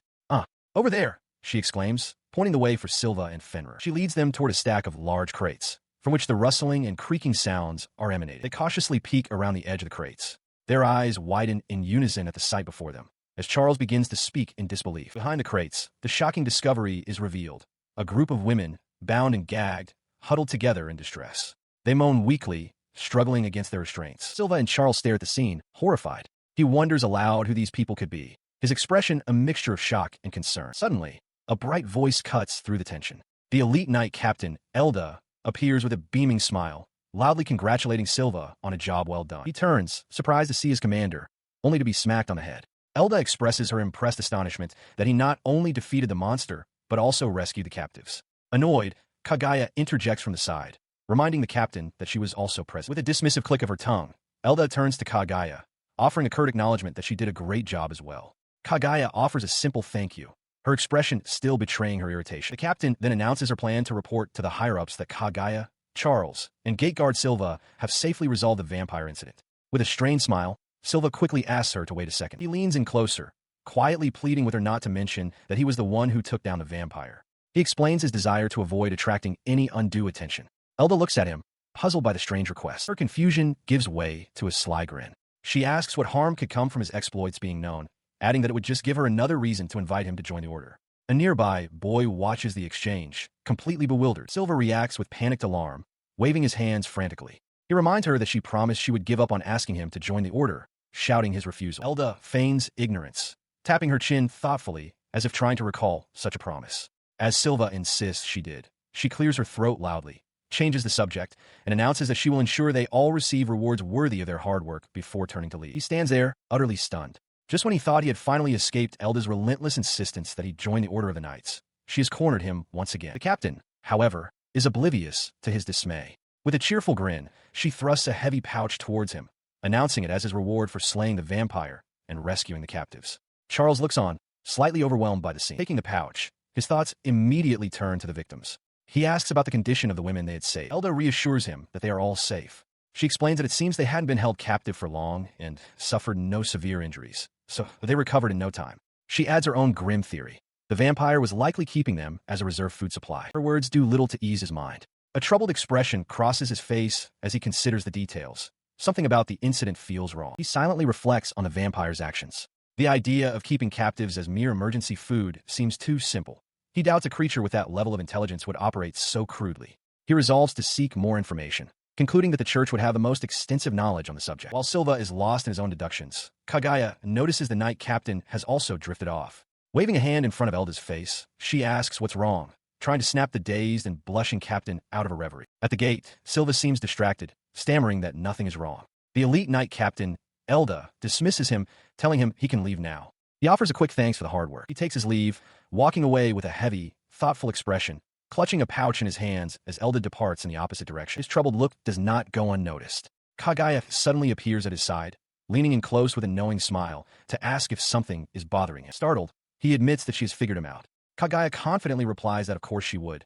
After all, he is her husband. She then asks what exactly is on his mind. He explains that it's a nagging suspicion he can't shake, something he is still in the middle of processing. She finds his concentration endearing, remarking with a chuckle that his expression when deep in thought is lovely, like a detective's. Flustered, he tells her to stop teasing him. Kagaya announces that since their case is technically solved, she will head back to replenish her mana. She offers a final, playful encouragement, praying that her lovely detective will reach his answer. As they part ways, he feels the need to apologize for dragging her to all sorts of places for days on end. She waves it off, reminding him that she was the one who asked to tag along in the first place. He then remembers the reward, mentioning that he still needs to distribute her third of the share. Kagaya dismisses the huge sum of money as a mere pittance she doesn't need, leaning close to tell him that simply spending time with him is more than enough reward for her. She bids him a playful farewell, calling him her cute husband as she leaps away over a wall. She asks if he's getting embarrassed, and he blushes, admitting he'd prefer she didn't say such things so directly to his face. He watched as Kagaya departed.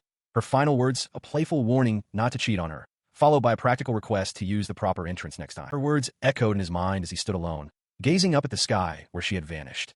Cheating, he murmured to himself, a hint of confusion on his face. Shaking off the thought, he made his way down a set of stone steps, calling out an apology for the delay to the person waiting for him below. At the bottom of the stairs, Charles Orland greeted him with a warm smile, assuring him it was no trouble.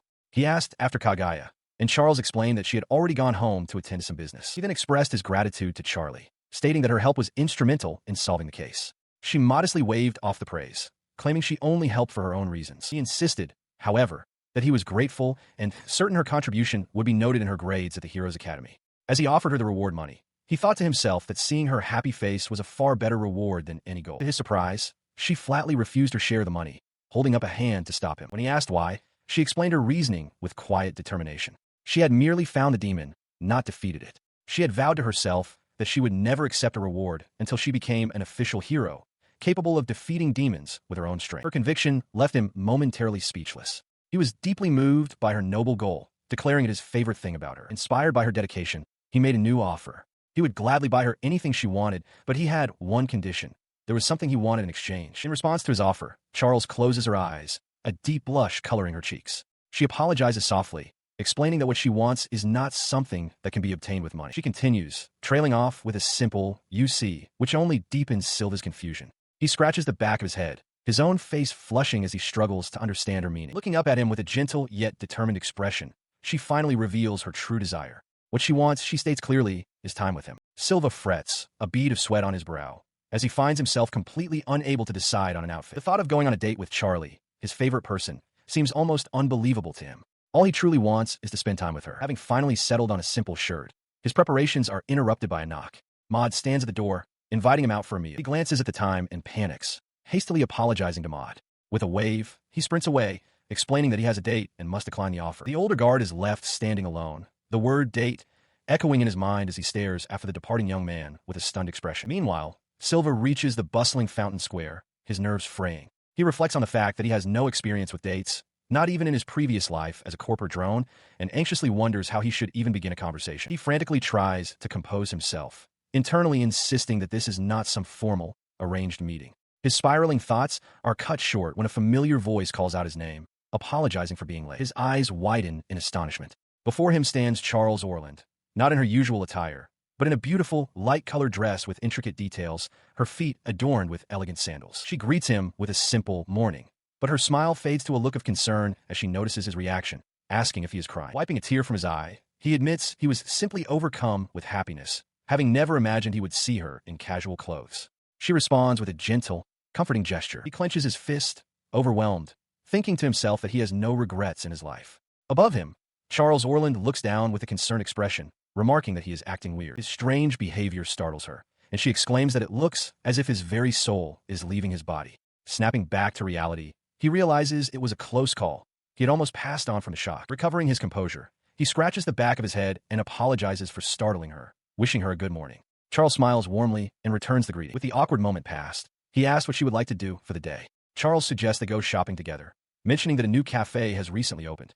She then adds that she's happy to go wherever he wants. Having decided on their plans, the two walk side by side through the city's bustling main thoroughfare. Their shopping trip begins in earnest. Charles joyfully explores a clothing store, while Silva gives her an encouraging thumbs up. As the day wears on, Silva becomes laden with numerous shopping bags while Charles happily makes another purchase. He stands triumphantly, arms outstretched with his haul, as Charles clutches a newly acquired item to her chest with a blissful expression. After a successful shopping spree, they finally arrive at the new cafe, its charming sign hanging just outside the entrance. Seated inside, Silva holds a cup of coffee and looks earnestly at his companion. He addresses her as Charlie and asks directly why, of all people, she invited him on a date. He waited for her answer, and she began to explain, leaning forward slightly. She had wanted to speak with him alone, as it had been some time since they'd had the chance, and something had been weighing on her mind. He prompted her to continue, asking what was bothering her. She explained that the issue stemmed from their party leader, Alan, within the context of forming parties and taking lessons at the Heroes Academy. Her expression soured with discomfort. She confessed that Alan had been flirting with the female members of their party every single day, and it was making her deeply uncomfortable. The information hit Silva with force. He processed it internally, wondering if Alan was the one causing her distress and if he was actually dating the other women. Charles confirmed his unspoken question, adding that Alan had also been making passes at her, which was a serious problem. A sudden, shocking realization dawned on him. He connected Alan's behavior to a specific, difficult scenario from his past knowledge, the harem route of this world. He remembered it was an incredibly hard path to follow. He recalled the route's strict rules. One had to raise the affection of all the heroines equally and clear all their confession events at the same time. Dating just one person midway through meant immediate failure, resulting in being dumped by everyone.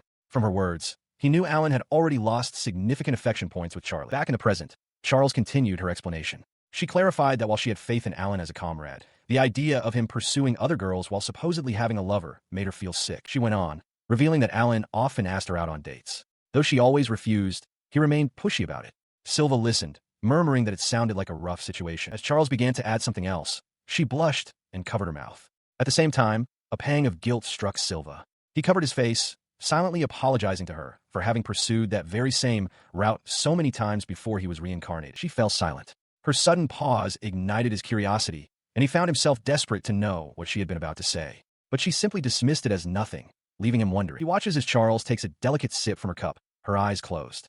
She muses aloud that a maiden's heart is a complicated thing, admitting that she has secrets she cannot even tell him. The implication of her words sends him tumbling backward out of his chair in shock. He stares up at the ceiling, his mind reeling with an impossible thought. His clatter draws Charles's attention. She leans over with a worried expression, asking what's wrong.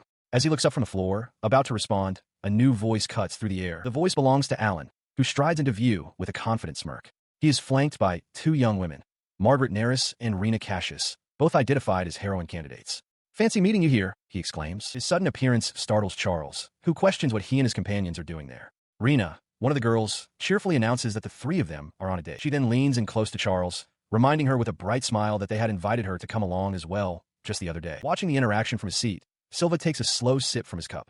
He quietly concludes that these must be the two girls Alan is currently pursuing. He recalls from his past life's knowledge that Rena and Margaret are considered easy heroines to conquer. In the game's story, they not only fall for Alan, but actively encourage his harem building, even helping him to win over other women. He considers the social dynamics at the academy, realizing how difficult it is to change party members. It would be an incredibly awkward environment for Charles, forced to be around the leader's other romantic pursuits. Alan's gaze then shifts past Charles, landing on the unfamiliar man sitting at her table. With a questioning look, he asks her who that is. Charles, with a weary expression, introduces the man beside her as Silva, a mere gatekeeper. She then adds, with a hint of defiance, that they are also on a date. He stares in disbelief, suddenly sensing an overwhelming surge of mana emanating from the gatekeeper. He wonders what this could possibly mean. His confusion erupts into outrage. He confronts Charles, demanding to know why she would refuse his offer only to be on a date with someone so unremarkable. Charles retorts sharply, telling him he is being rude to Silva. She decides to leave, urging Silva to go somewhere else with her. A shadow falls over Alan's face as he watches them, pleading with Charles not to follow the gatekeeper. He processes the scene, a grim realization dawning on him. Charles is dating this man. His thoughts immediately twist to a darker conclusion, and he declares that the gatekeeper must be a demon. Both Silva and Charles react with shock. He presses his accusation, connecting Silva to recent rumors of a demon kidnapping women. He claims Silva is the culprit, planning to deceive Charles and abduct her. His companions quickly agree with the theory. Rena exclaims that it makes perfect sense, as there's no other reason Charles would refuse Alan's offer. Margaret adds her own conclusion.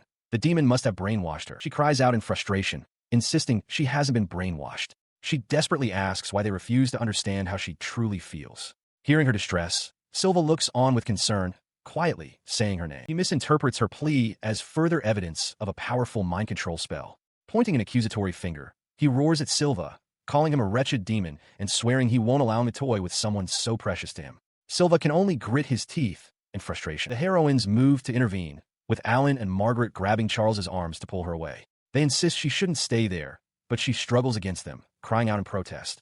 Alan, looking distraught, laments how severe the supposed brainwashing is, completely misreading the situation. His accusations echoed in Silva's mind. The image of the protagonist he once admired was replaced by a pathetic reality. As this disillusionment washed over him, his grip tightened on the teacup in his hand until it shattered violently, the pieces scattering across the table. The sharp crack of porcelain drew the attention of Alan and his companions. Margaret looked over in surprise, questioning Silva's name aloud.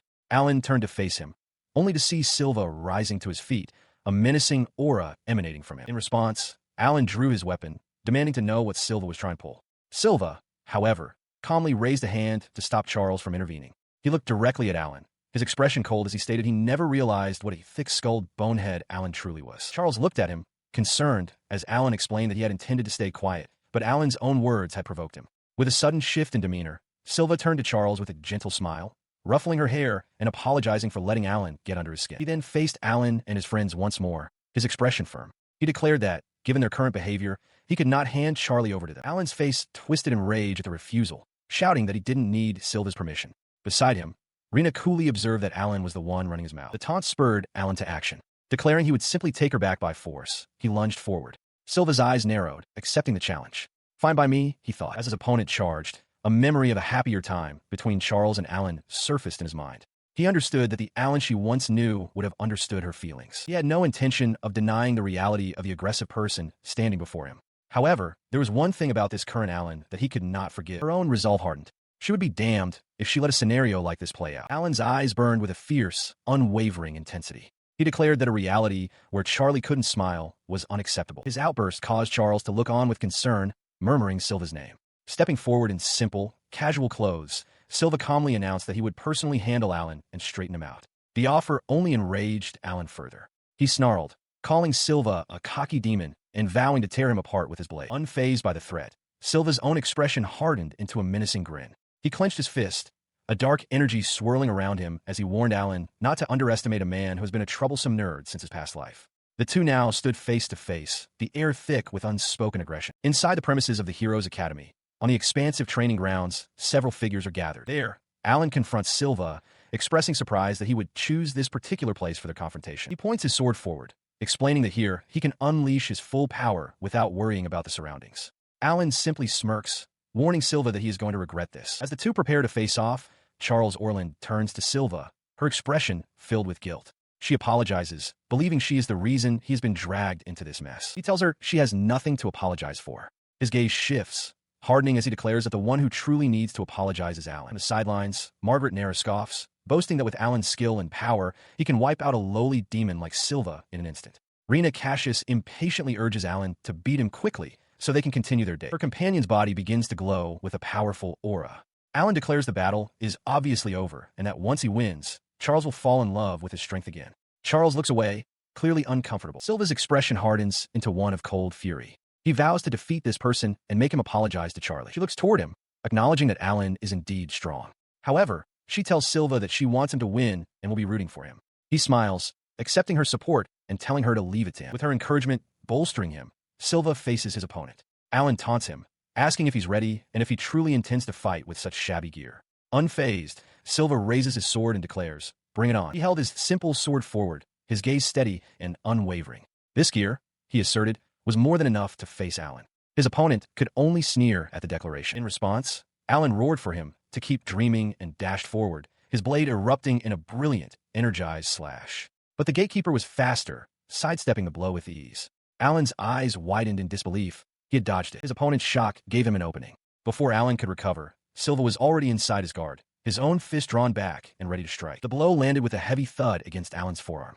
Though blocked, the force was staggering, making him grit his teeth as he acknowledged the sheer power behind the punch. The recoil from his own strike sent him sliding backward across the dirt. Alan stared, bewildered, questioning if that incredible strength was the result of magic enhancement. He glared, a new understanding dawning in his eyes. Pointing an accusatory finger, he declared that Silva was no ordinary gatekeeper. With a dismissive sigh, Silva tossed his sword to the ground. It landed with a metallic clang. He reminded Alan that he'd already told him he was nothing special, just a gatekeeper. The gesture left Alan completely baffled, wondering what he was trying to pull. He then cracked his knuckles, a confident grin spreading across his face. Against an opponent like Alan, he proclaimed his bare hands were plenty. Enraged by the insult, Alan roared at him not to underestimate him. Fueled by fury, he charged once more, swinging his blade in a wide arc. Silva ducked beneath the attack, closing the distance in an instant. He warned Alan to clench his teeth just as his fist connected squarely with his jaw, the impact echoing with a dull thud. The punch sent Alan flying, his body thrown violently backward through the air. A cry of shock and pain escaped his lips as he was completely overwhelmed by the strike. The onlookers could scarcely believe what they had witnessed. Charles Orland and Rena Cassius stared in wide-eyed shock, with Rena crying out in disbelief. Their shock was justified. Alan had been sent flying by the single blow, crashing into a distant wall with a heavy thud. Rena voiced their shared astonishment, noting that Alan was wiped out in one strike. Nearby, a dark-haired man in a cloak knelt, gripping his sword and cursing the turn of events. As he lay in the crater, Margaret Neris rushed to his side. She urged him to get himself together and began casting a healing spell, calling for solace to mend his wounds. Meanwhile, the one who delivered the blow, Silva, wore a contented smile. The confrontation had made him feel better, though a fleeting thought crossed his mind. Perhaps he had hit him too hard. His opponent's companions were focused elsewhere. The dark-haired man wore an expression of anguish and fury as Rena and Charles tried to support him, their own faces etched with concern. He shook off their support, his gaze locked on Charles. When Charles questioned if he was there for Alan, he stated his true purpose with grim determination. He needed to take Charles back. From across the courtyard, Silva began to retort, stating matter-of-factly, "Well, Charlie isn't your teacher." His words were cut short by a furious roar. "Shut up," the dark-haired man bellowed, his face contorted with rage. "We're bonded by a strong love." His furious declaration echoed as a shadowy, demonic visage cackled behind him. Pointing his sword forward, he made a solemn vow. "Demon Lord, I swear to my comrade that I'll defeat you." He then lowered his voice, his eyes narrowing with a chilling intensity as he stared directly at Silva, adding a quiet, menacing thought. "I wonder about that." He speaks with conviction, feeling the heartbeats of his comrades. He declares that they are bonded by a strong love, a bond that will never be broken. From another place, Silva watches these events unfold. He finds the story a bit generic, but admits to loving such classic tales. He can feel the passion in the dialogue, remarking on how cool Alan is and urging him onward. Suddenly, Silva's voice cuts through the scene. He points an accusatory finger at the dark-haired man, shouting at the womanizer to stop spouting such goddamn lines. The man and Charles are both startled by the outburst. The dark-haired man glares, infuriated. He yells back that Silva is just spouting hogwash and declares that he will become a hero. His passionate declaration continues as he stands firm, insisting that Charles has to be by his side. Observing this, Silva's expression hardens. He thinks to himself that this guy doesn't get it all. The dark-haired man ignores the interruption, turning his full attention back to Charles. He pleads for her to wait, promising he will get her back right away. Charles remains silent, her head bowed. She finally looks up, but not at him. Her gaze is distant as she calls out to Alan, asking him to listen. Her voice catches Alan's attention. He turns to her, a look of hopeful confusion on his face, as she tells him she has made up her mind. Before she can continue, another woman steps forward, placing a hand on Alan's arm. She looks at him directly and announces that, as of today, she is quitting his party. Alan's face contorts in shock. He and Charles are left utterly stunned by the sudden departure, their mouths agape in disbelief. From his vantage point, Silva observes the chaotic scene, a slight flush on his cheeks. The unfolding drama continues as Charles turns her attention to Silva. She explains that thanks to him, her feelings are now clear. She believes she can become a hero through hard work, even if it means leaving her current party. Her declaration is cut short by the furious arrival of the dark-haired man, who demands to know what she is saying. Unfazed, Charles commands him to listen. He stares in disbelief, his voice cracking as he insists they were supposed to share a deep bond. Charles, however, remains composed, coolly informing him that no one is manipulating her. His shock renders him speechless. With a weary expression, she tells him to give it a rest already. Refusing to accept her words, he grits his teeth and makes a bold declaration. He will become her lover and the strongest hero. His gaze shifts to Silva, a silent thought blaming him for this turn of events. With a roar, he unleashes a skill, shouting for his soul bond to activate as a powerful energy begins to glow around him. The activated spell immediately arcs towards Alan and Charles, engulfing them in crackling energy. They cry out in surprise as the power surges through them. From his perspective, Silva recognizes the nature of the spell. The dark-haired man glares forward, feeling his own mana being siphoned away by the bond he has just forged. He understands the mechanics of the spell perfectly. It is a technique that converts the bonds with one's comrades into a special form of mana. The spell's power is dictated by two factors: the number of close allies and the depth of the connection between them.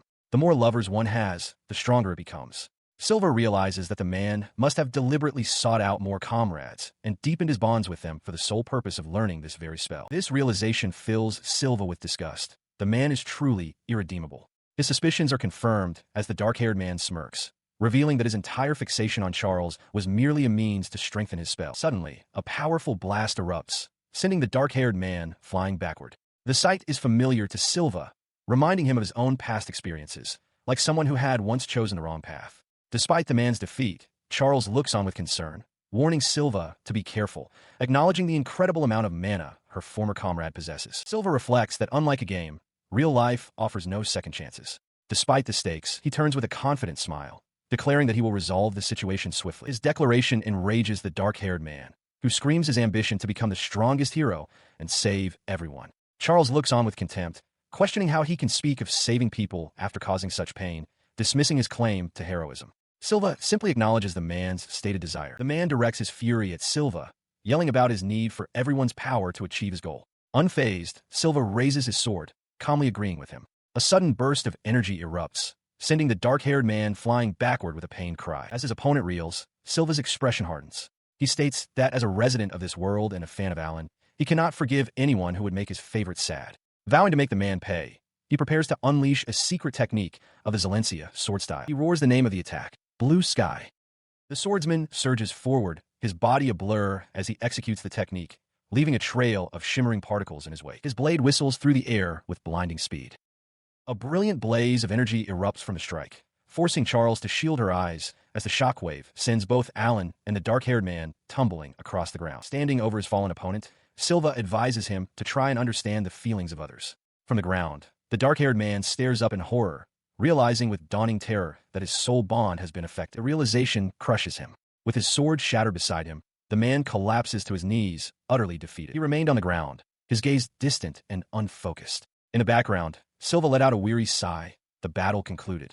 But the defeated man's attention was elsewhere. His voice, though weak, carried a tone of profound letdown as he spoke to someone unseen. "You've greatly disappointed me," he murmured, Hero Alan. A sharp voice cuts through the tension in the training yard. Charles Orland strides forward, demanding to know what everyone is doing. She directs her question to Alan, asking what fuss he is causing on a day off, while Silva looks on in a panic, recognizing her as someone named Miss Reeve. The name Reeve throws him for a loop. He frantically tries to recall if a character with that name ever appeared in the game he knows, wondering if she might be a scrap character. As he puzzles over this, Charles Orland glares down at Alan, her expression furious. In response to her unspoken question, Alan stammers an explanation, pointing a finger towards Silva. He tells her they suspect the man is a demon. Her anger gives way to thoughtful concern. She brings a gloved hand to her chin, murmuring the accusation to herself. "That guy's a demon, you say?" Before she can deliberate further, Silva shouts, his voice filled with conviction. He guarantees that he is no demon. His denial is interrupted by the arrival of the elite knight captain. She addresses Silva directly, noting that he seems to have found himself in some tricky trouble. She explains that she was drawn to the area by a surge of incredible mana and was surprised to find him there. Looking exasperated, Silva retorts that the feeling is mutual.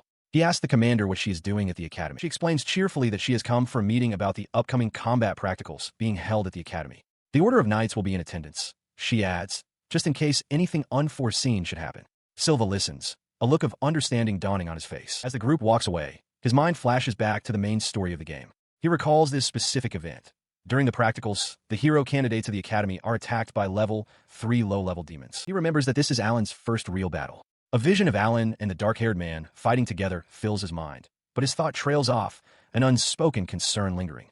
But still, the elite knight captain turned her bright smile upon him, addressing him by name, Silva. She playfully chided him, questioning if it was admirable for him to treat a hero candidate in such a way. Her words were accompanied by action as she playfully grabbed Alan, remarking that bullying the weak wasn't like him at all. Silva, caught off guard, stammered in confusion, while the captain seemed to wonder if she had perhaps misstepped. His embarrassment quickly turned to fury.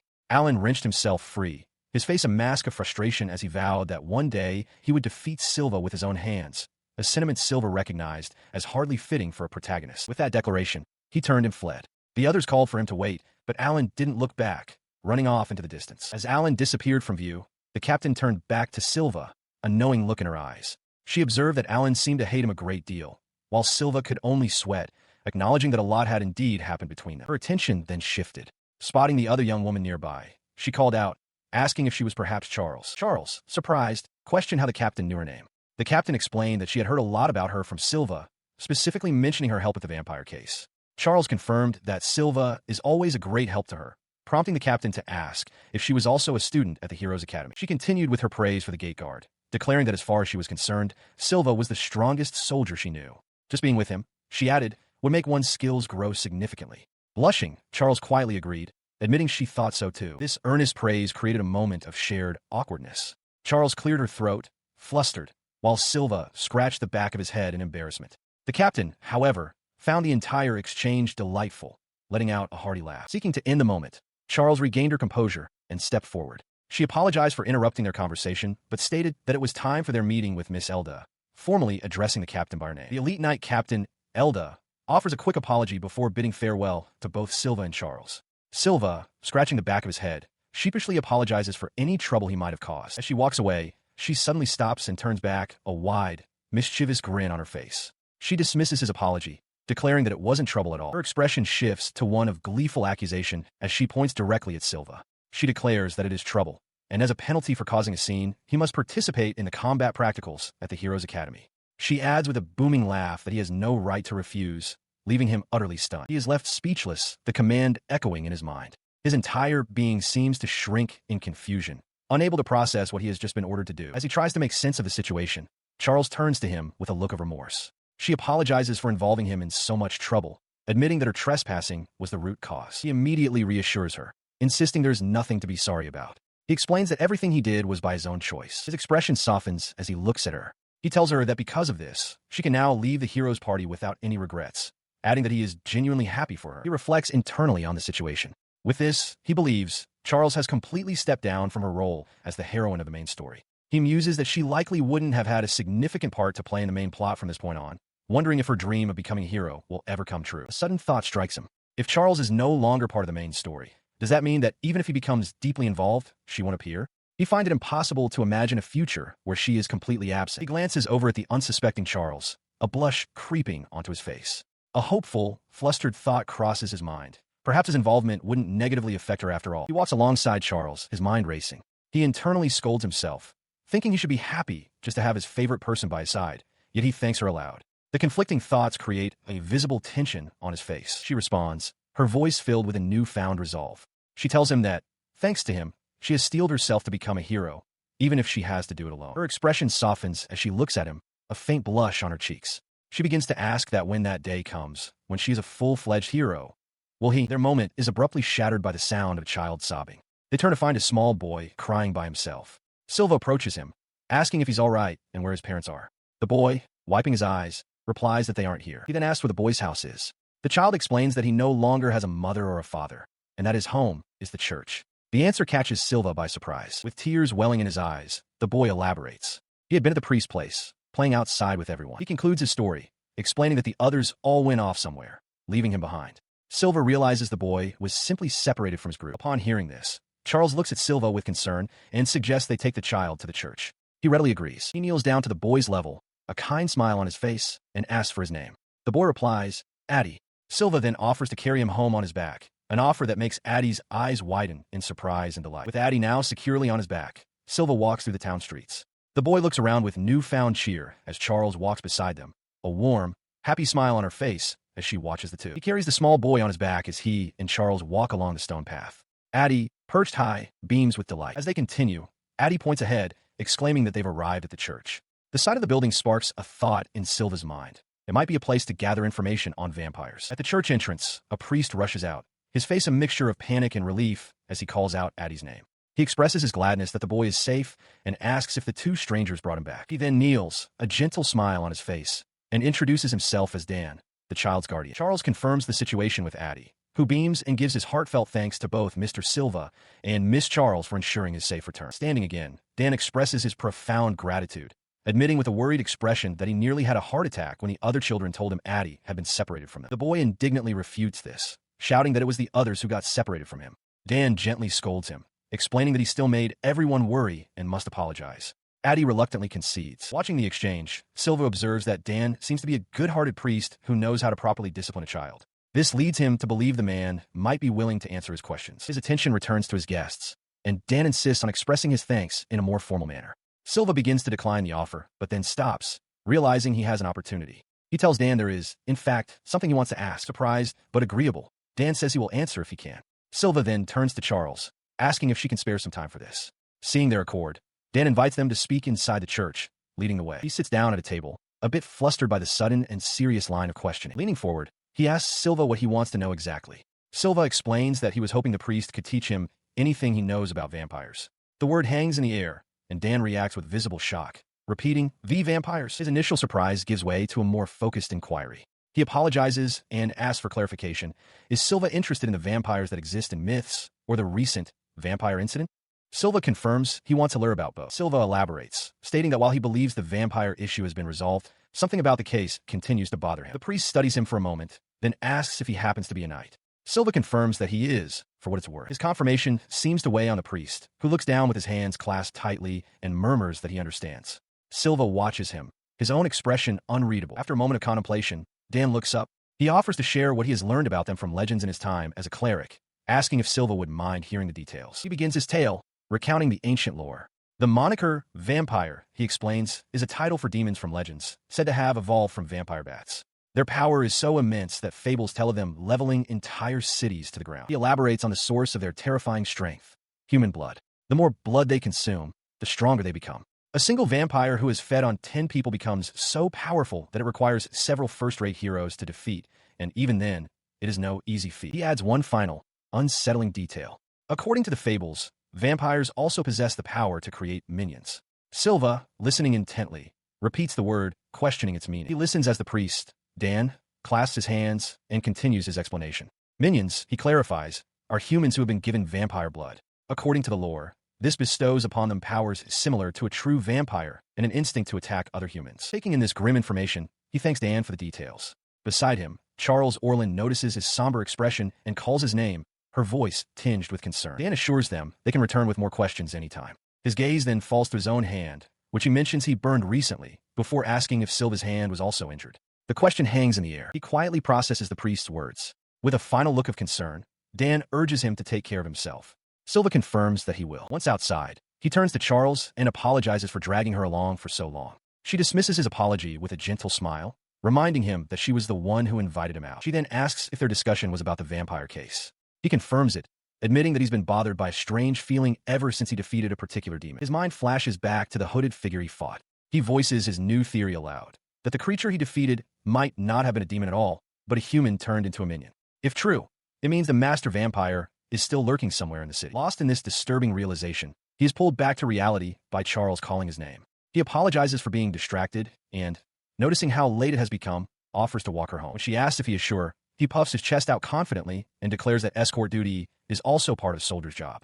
Her expression softens at his earnestness, a slight blush appearing on her cheeks. As she gazes at him, she thinks to herself that she didn't get the chance to tell him what she wanted today, but seems content to let the moment pass for now. She stands before a large, stately building, her expression soft and contemplative. A private thought crosses her mind as she gazes into the distance, wondering if she will ever find the right moment to tell him what's on her mind. Elsewhere, Dan the priest holds up a piece of tattered, dark fabric. A single, round hole is torn through it. His expression is grim, a bead of sweat tracing his temple as he examines the clue, his brow furrowed in concentration. At his post before a massive, fortified gate, the guard Silva calls for the next person in line. Holding a quill and clipboard, he glances back at the seemingly endless queue of people waiting for entry, wondering just how far it stretches. He reflects on the situation. It's his first time working at the southern gate, and he hadn't anticipated it being so busy. He realizes that with staffing shortages everywhere due to frequent demon incidents, he must fulfill his gatekeeping duties to the best of his ability. A sense of unease settles over him. The exponential increase in demon cases, coupled with the recent vampire incident, feels familiar. It's playing out exactly like the main story of the game he knows, but he has a nagging feeling that there's been a mishap in their plans. His eyes widen with a dreadful thought. He wonders if his own involvement is the cause, if he has somehow become entangled in the main storyline. His internal monologue is abruptly shattered by a sharp voice calling out, "Hey!" Startled, he looks up from his work. The voice belongs to another guard with spiky, light-colored hair, who chides him for spacing out and tells him to get back to his job. Flustered, Silva quickly agrees, addressing the other man as Mr. Crow. He recognizes Crow as a senior soldier in charge of guarding the southern gate.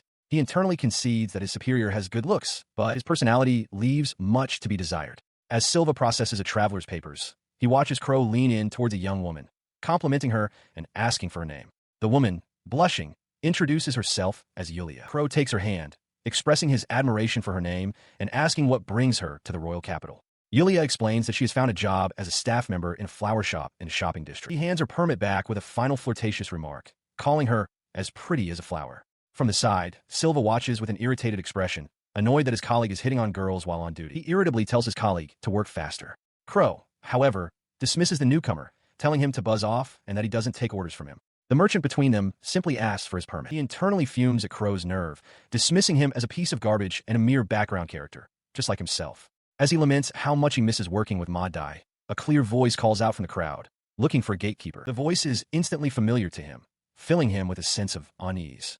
The woman, Commander Elda, approaches the gate, announcing that she is searching for somebody. Crow immediately interjects, fawning over the commander's beauty and eagerly offering his assistance. Unimpressed, she clarifies that she is looking for a gatekeeper named Silva. Realizing he is the target, Silva attempts to slip away unnoticed. His escape is short-lived.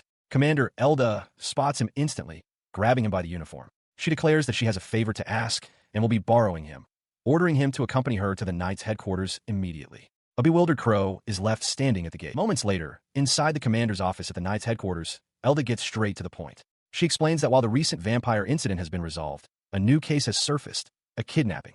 All of the victims, she specifies, are female, and their only lead is reports of a suspicious person wearing a black cloak. The mention of a black cloak triggers a dark memory. For Silva, a fleeting vision of a menacing, cloaked figure. He voices his suspicion to the commander, stating his belief that this kidnapping is connected to the vampire case. When she questions him, pointing out that he already defeated the vampire, Silva explains that the creature he fought felt surprisingly weak. He elaborates on his theory, recalling that vampires are known to have the power to create thralls. He concludes there is a strong possibility that the creature he killed was not the master vampire, but one of its subservient minions. The commander grimly accepts the implication. The true vampire is still at large. Silva's expression hardens with regret as he clenches his fist, tormented by the thought that if he had realized the truth sooner, he could have prevented this new incident from happening. He sharply accepts Commander Elda's request for help, a decision that surprises her. She notes that with vampires involved, the situation has worsened, and she finds his sudden cooperation unusual, as he would normally be more opposed. He explains with a determined smile that it's nothing strange. He simply cannot allow someone else to clean up a mess he feels responsible for. Pleased to see him so motivated,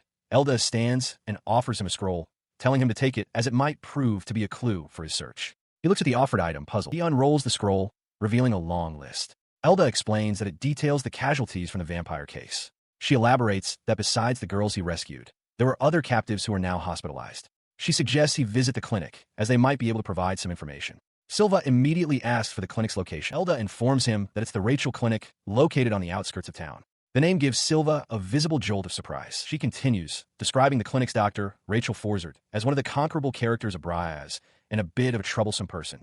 However, Elda adds that deepening one's bond with her has its perks, such as being able to purchase healing items cheaply. With a determined expression, he confirms that he understands and will head there immediately. Elda smiles, telling him she's counting on him. He arrives at the clinic, the memory of his last visit to such a place, when he saved the captive girls, surfacing in his mind. As he steps inside, the foul stench hits him, and he instinctively covers his nose and mouth. He calls out for Miss Rachel, asking if she is present. His eyes scan the room, noticing shelves lined with healing materials and medicine. A woman with reddish-brown hair and glasses emerges, adjusting her spectacles. She asks what he needs, questioning if someone is wounded or sick before noting that he doesn't appear to be either. Silva looks up at her, a flicker of recognition in his eyes as he tries to recall where he knows her from. He expresses surprise that she remembers him, as they have only met once before. Rachel Forzert confirms his identity, recalling him as the gatekeeper who brought in the girls who had been attacked by demons. She continues, a sly grin spreading across her face, explaining that of course she would remember him. He was with the top-grade hero, or, as she puts it, the monster. He objects to her calling Kagaya a monster, but Rachel ignores his complaint. She leans in close, exhaling a puff of smoke as she asks for his name. He introduces himself as Silva. Rachel's eyes scan his form, and she remarks that he has an amusing body before bluntly ordering him to get undressed, leaving him utterly stunned. Confused by the demand, he asks for the reason. Rachel states plainly that if he wants her to hear him out, he must first undress. As he reluctantly removes his shirt, a small, fairy-like creature at Rachel's side explains that this is one of the doctor's bad habits. Apparently, she can discern what sort of person someone is simply by inspecting their body. She leans in for a closer look, observing his physique and noting that he's the sort of person who can make himself look skinny while clothed. After a moment of silence, she tells him he can put his clothes back on, stating she now has a good idea of who he is. As he pulls his shirt on, he questions how such a brief inspection could possibly tell her anything about him. She ignores his skepticism, instead stating her deduction. He is not a knight, but a soldier. When he confirms this is correct, she simply remarks that his body is very amusing. Her amusement takes a dark turn as she muses aloud that she can investigate it more thoroughly at a later time, by dissecting it. The suggestion horrifies Silva, though the small creature quickly insists the doctor is only kidding. He stands awkwardly before Rachel Forzert, now fully dressed. She cuts straight to the point, asking what he needs from her. He explains that he wants to investigate the survivors of the vampire case. She seems skeptical, reminding him that the case was supposedly resolved and that she had already given all the information to the knights. Unfazed, he explains his reasoning. There's a chance some vampires are still alive, and he needs to question the survivors directly. Her demeanor shifts instantly. She stands, telling him to wait a moment. A look of understanding crosses her face as she agrees to his request. She leads him to a room with a barred door, where a young girl recoils in fear at the sight of him. He understands her terror, assuming she's had a terrifying experience. Rachel steps in to reassure the child, identifying her as the one he needs to speak with. She tells the girl not to worry, explaining that Silva is not a bad person, but a soldier of justice who protects people. He kneels to meet the girl's gaze, making a solemn promise to protect her and everyone else. He vows to catch the villains who put her through such an ordeal. His earnestness reaches her, and with newfound resolve, she agrees to cooperate. As she clenches her fists in determination, his attention is drawn to one of her hands. He points, asking what happened to it. A closer look reveals a peculiar, web-like bruise spreading across the back of her hand. He notes its unusual shape, questioning if it's just a bruise. He gently asks if she remembers when she got it. The girl looks away, distressed, unable to recall the moment. She can only say that the mark was already there when the attacker found her. Her words give him pause. He falls silent, contemplating the implications of the pre-existing mark. After a moment of thought, he offers the girl a reassuring thumbs up, thanking her for the helpful information. The three continue their discussion, the initial tension now eased. He presents his theory to Rachel Forzert, who listens from an adjacent room. He believes the strange symbol on the survivor's hand is a marking etched by the vampire. She steps into the room, acknowledging that his reasoning is logical, but pointing out that it's merely a hypothesis without definitive proof. She muses that if he's correct, the mark could serve as a clue for those who have yet to be attacked. He brightens, feeling confident that he now has a solid lead that will help him solve the case. He earnestly thanks Miss Rachel for her kind cooperation. She smiles faintly, her eyes half-lidded, and replies that she's glad she was of help. Her demeanor shifts entirely, a greedy glint in her eyes. She declares that for her help, he must pay her 60,000 gold. As Silva recoils in shock, she claims to be joking, but then makes a strange counteroffer.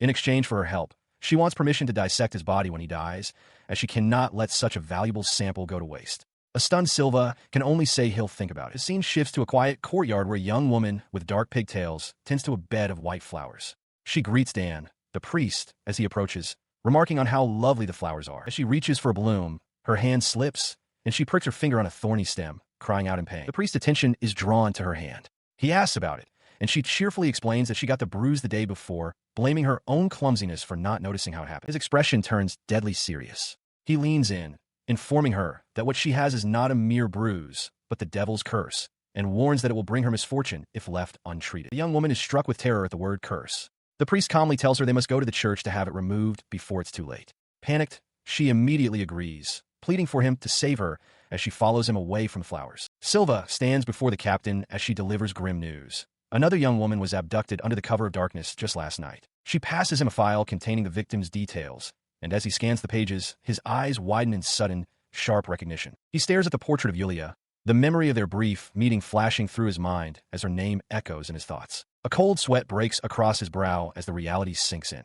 The girl he spoke with only yesterday is now among the missing. Sensing his distress, the captain places a hand on his shoulder and offers a reassuring word, promising the full support of the knights. He offers a faint, grateful smile in return. He then reveals that he has a plan forming, catching her interest as he explains there is something they can do. Pointing to the records, he notes a specific mark found on a victim's hand and mentions the existence of a young survivor who might hold the key. With a newfound resolve, he proposes setting a trap to lure the kidnapper out into the open, determined to find the missing girl. Elsewhere, the quiet of the night is broken only by the soft footsteps of the priest as he moves through the dim corridors of the orphanage while the children sleep. He continues his rounds, his expression unreadable as he passes through the arched doorways of the silent building, seemingly unaware of any watchful eyes. He is approached by a hesitant young woman, her face obscured by a deep hood as she softly calls out for his attention. Turning toward her, the priest asks what has brought her there, only to be met with a startling sight as she reveals a dark, unsettling mark etched into the skin of her hand. He leans in closer to examine the blemish,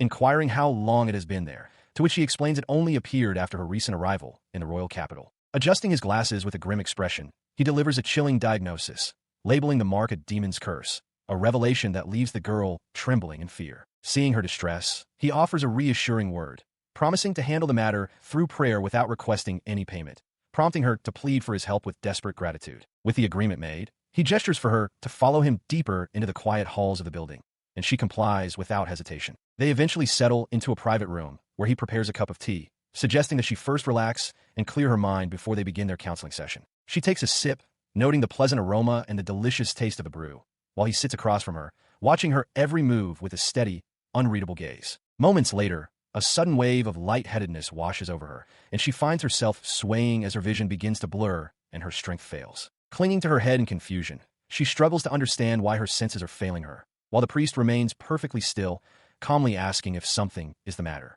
He stands over the fallen girl, watching as the massive, white tail of the spirit wolf retreats after delivering a heavy blow. A cold question escapes his lips as he wonders aloud if the impact was enough to end her life. He finds her still breathing but deeply unconscious, so he lifts her small frame and carries her through a doorway, descending into the dark, damp depths of the building. Reaching the bottom of the stairs, he enters a secluded storage cellar and unceremoniously leaves her on the floor amidst stacks of crates and heavy barrels. Looking down at his prize, he begins to coil a thick rope, his eyes devoid of any priestly compassion as he prepares to secure his captive while she remains trapped in a drug-induced slumber.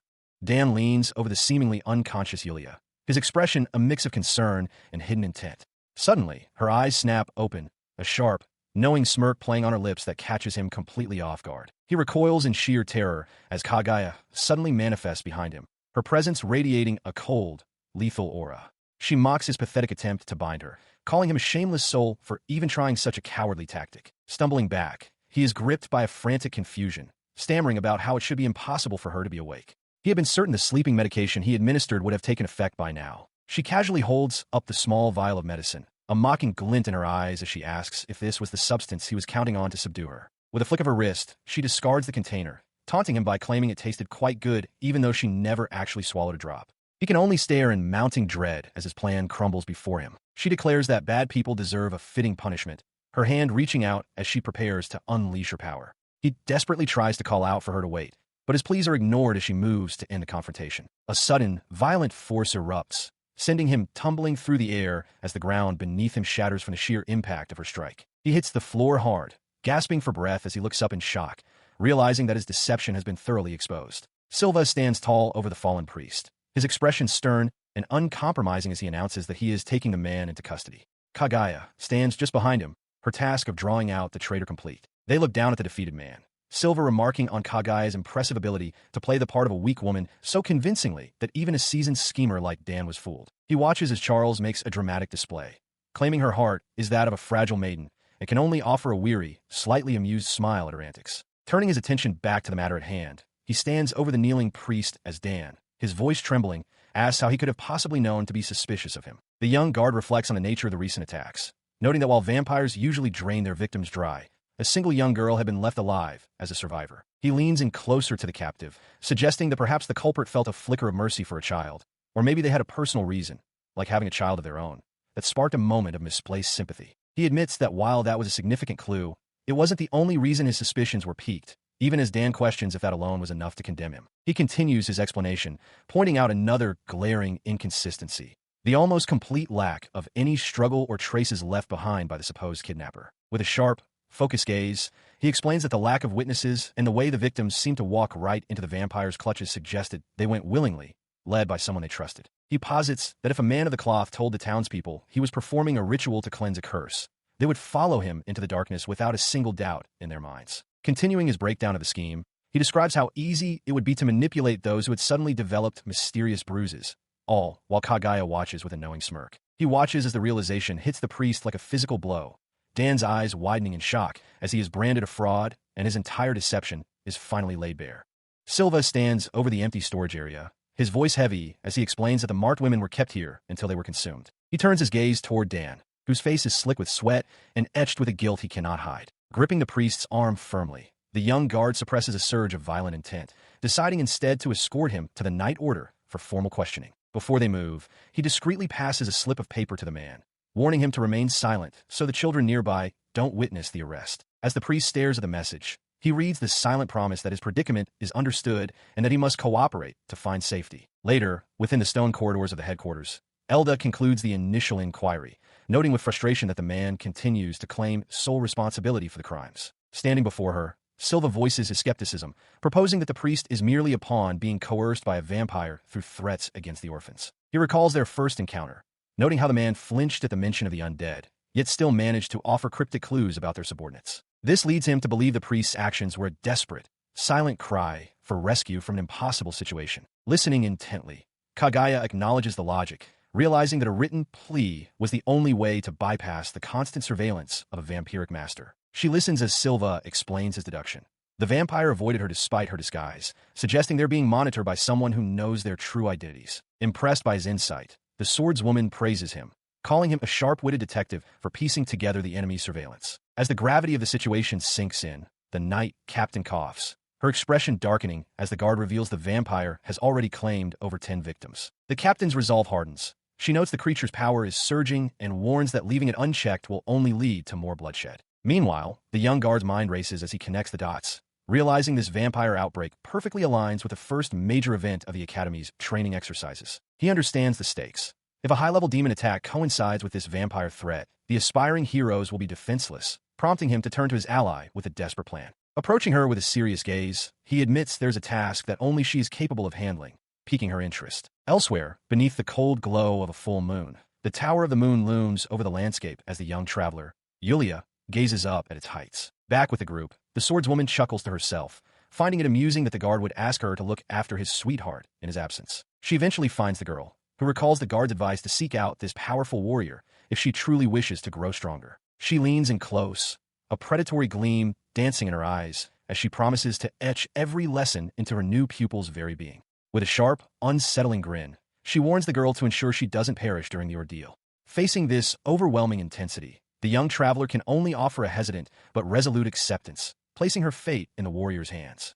The elite knight captain, Elda, stands tall before the assembled hero candidates, her voice ringing out as she expresses the Night Order's formal respect for their dedication and the path they have chosen. As she speaks, Silva adjusts his gear, his mind focused on the gravity of the upcoming practical training exercise. Not far from him, Charles approaches Alan with a look of concern, questioning why he stands alone and demanding to know what has happened to the rest of his party members. Her inquiry is cut short by Kagaya, who interjects with a sharp, dismissive tone, declaring that Charles is no longer considered a member of their group and has no right to pry. Despite the interruption, she continues to press Alan, questioning the wisdom of his decision to participate in a monster-slaying exercise alone when the dangers are so high. She continues to look at him expectantly, wondering if he truly intends to leave things as they are between them. While they argue, Silva suddenly feels a prickle of unease, sensing a hostile gaze. He turns to find Kagaya glaring at him, her thoughts clearly filled with contempt for a mere gate guard. He chooses to ignore the silent provocation, turning his attention back to the mission as the group prepares to move out. His focus shifts to the intensity of Kagaya's presence,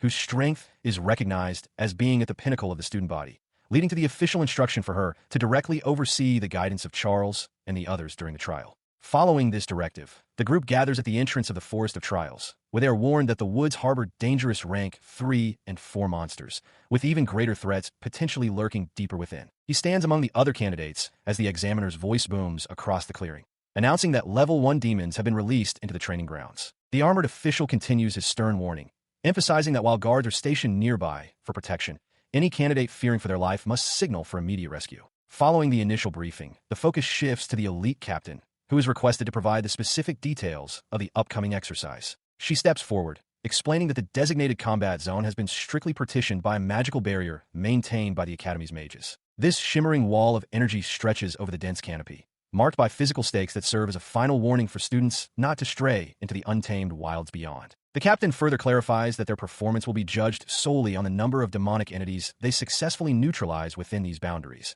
reminding everyone to remain vigilant. With a sharp command, she officially commences the trial, sending the candidates sprinting into the shadows of the forest. As the crowd disperses, Alan suddenly calls out to Charles, causing her to pause and look back with a questioning glance. He approaches her, admitting that his previous plan to go it alone was foolish and asking for a moment of her time. Looking her in the eye, the young man makes a sincere plea to reform their party, vowing to correct his past mistakes if she will only give him another chance. He calls out to Charles with desperate sincerity, vowing to cherish her and protect her even at the cost of his own life. However, his words seem to fall on deaf ears as she looks away, her expression hardening.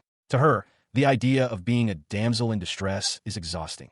She is determined to be the master of her own safety. Despite his pleas, she continues her trek into the dense woods, firmly commanding him to stop following her since she has her own objectives to fulfill. He remains undeterred, his voice echoing through the trees as he begs her to wait. As she quickens her pace through the undergrowth, he struggles to keep up, insisting that their conversation is far from over.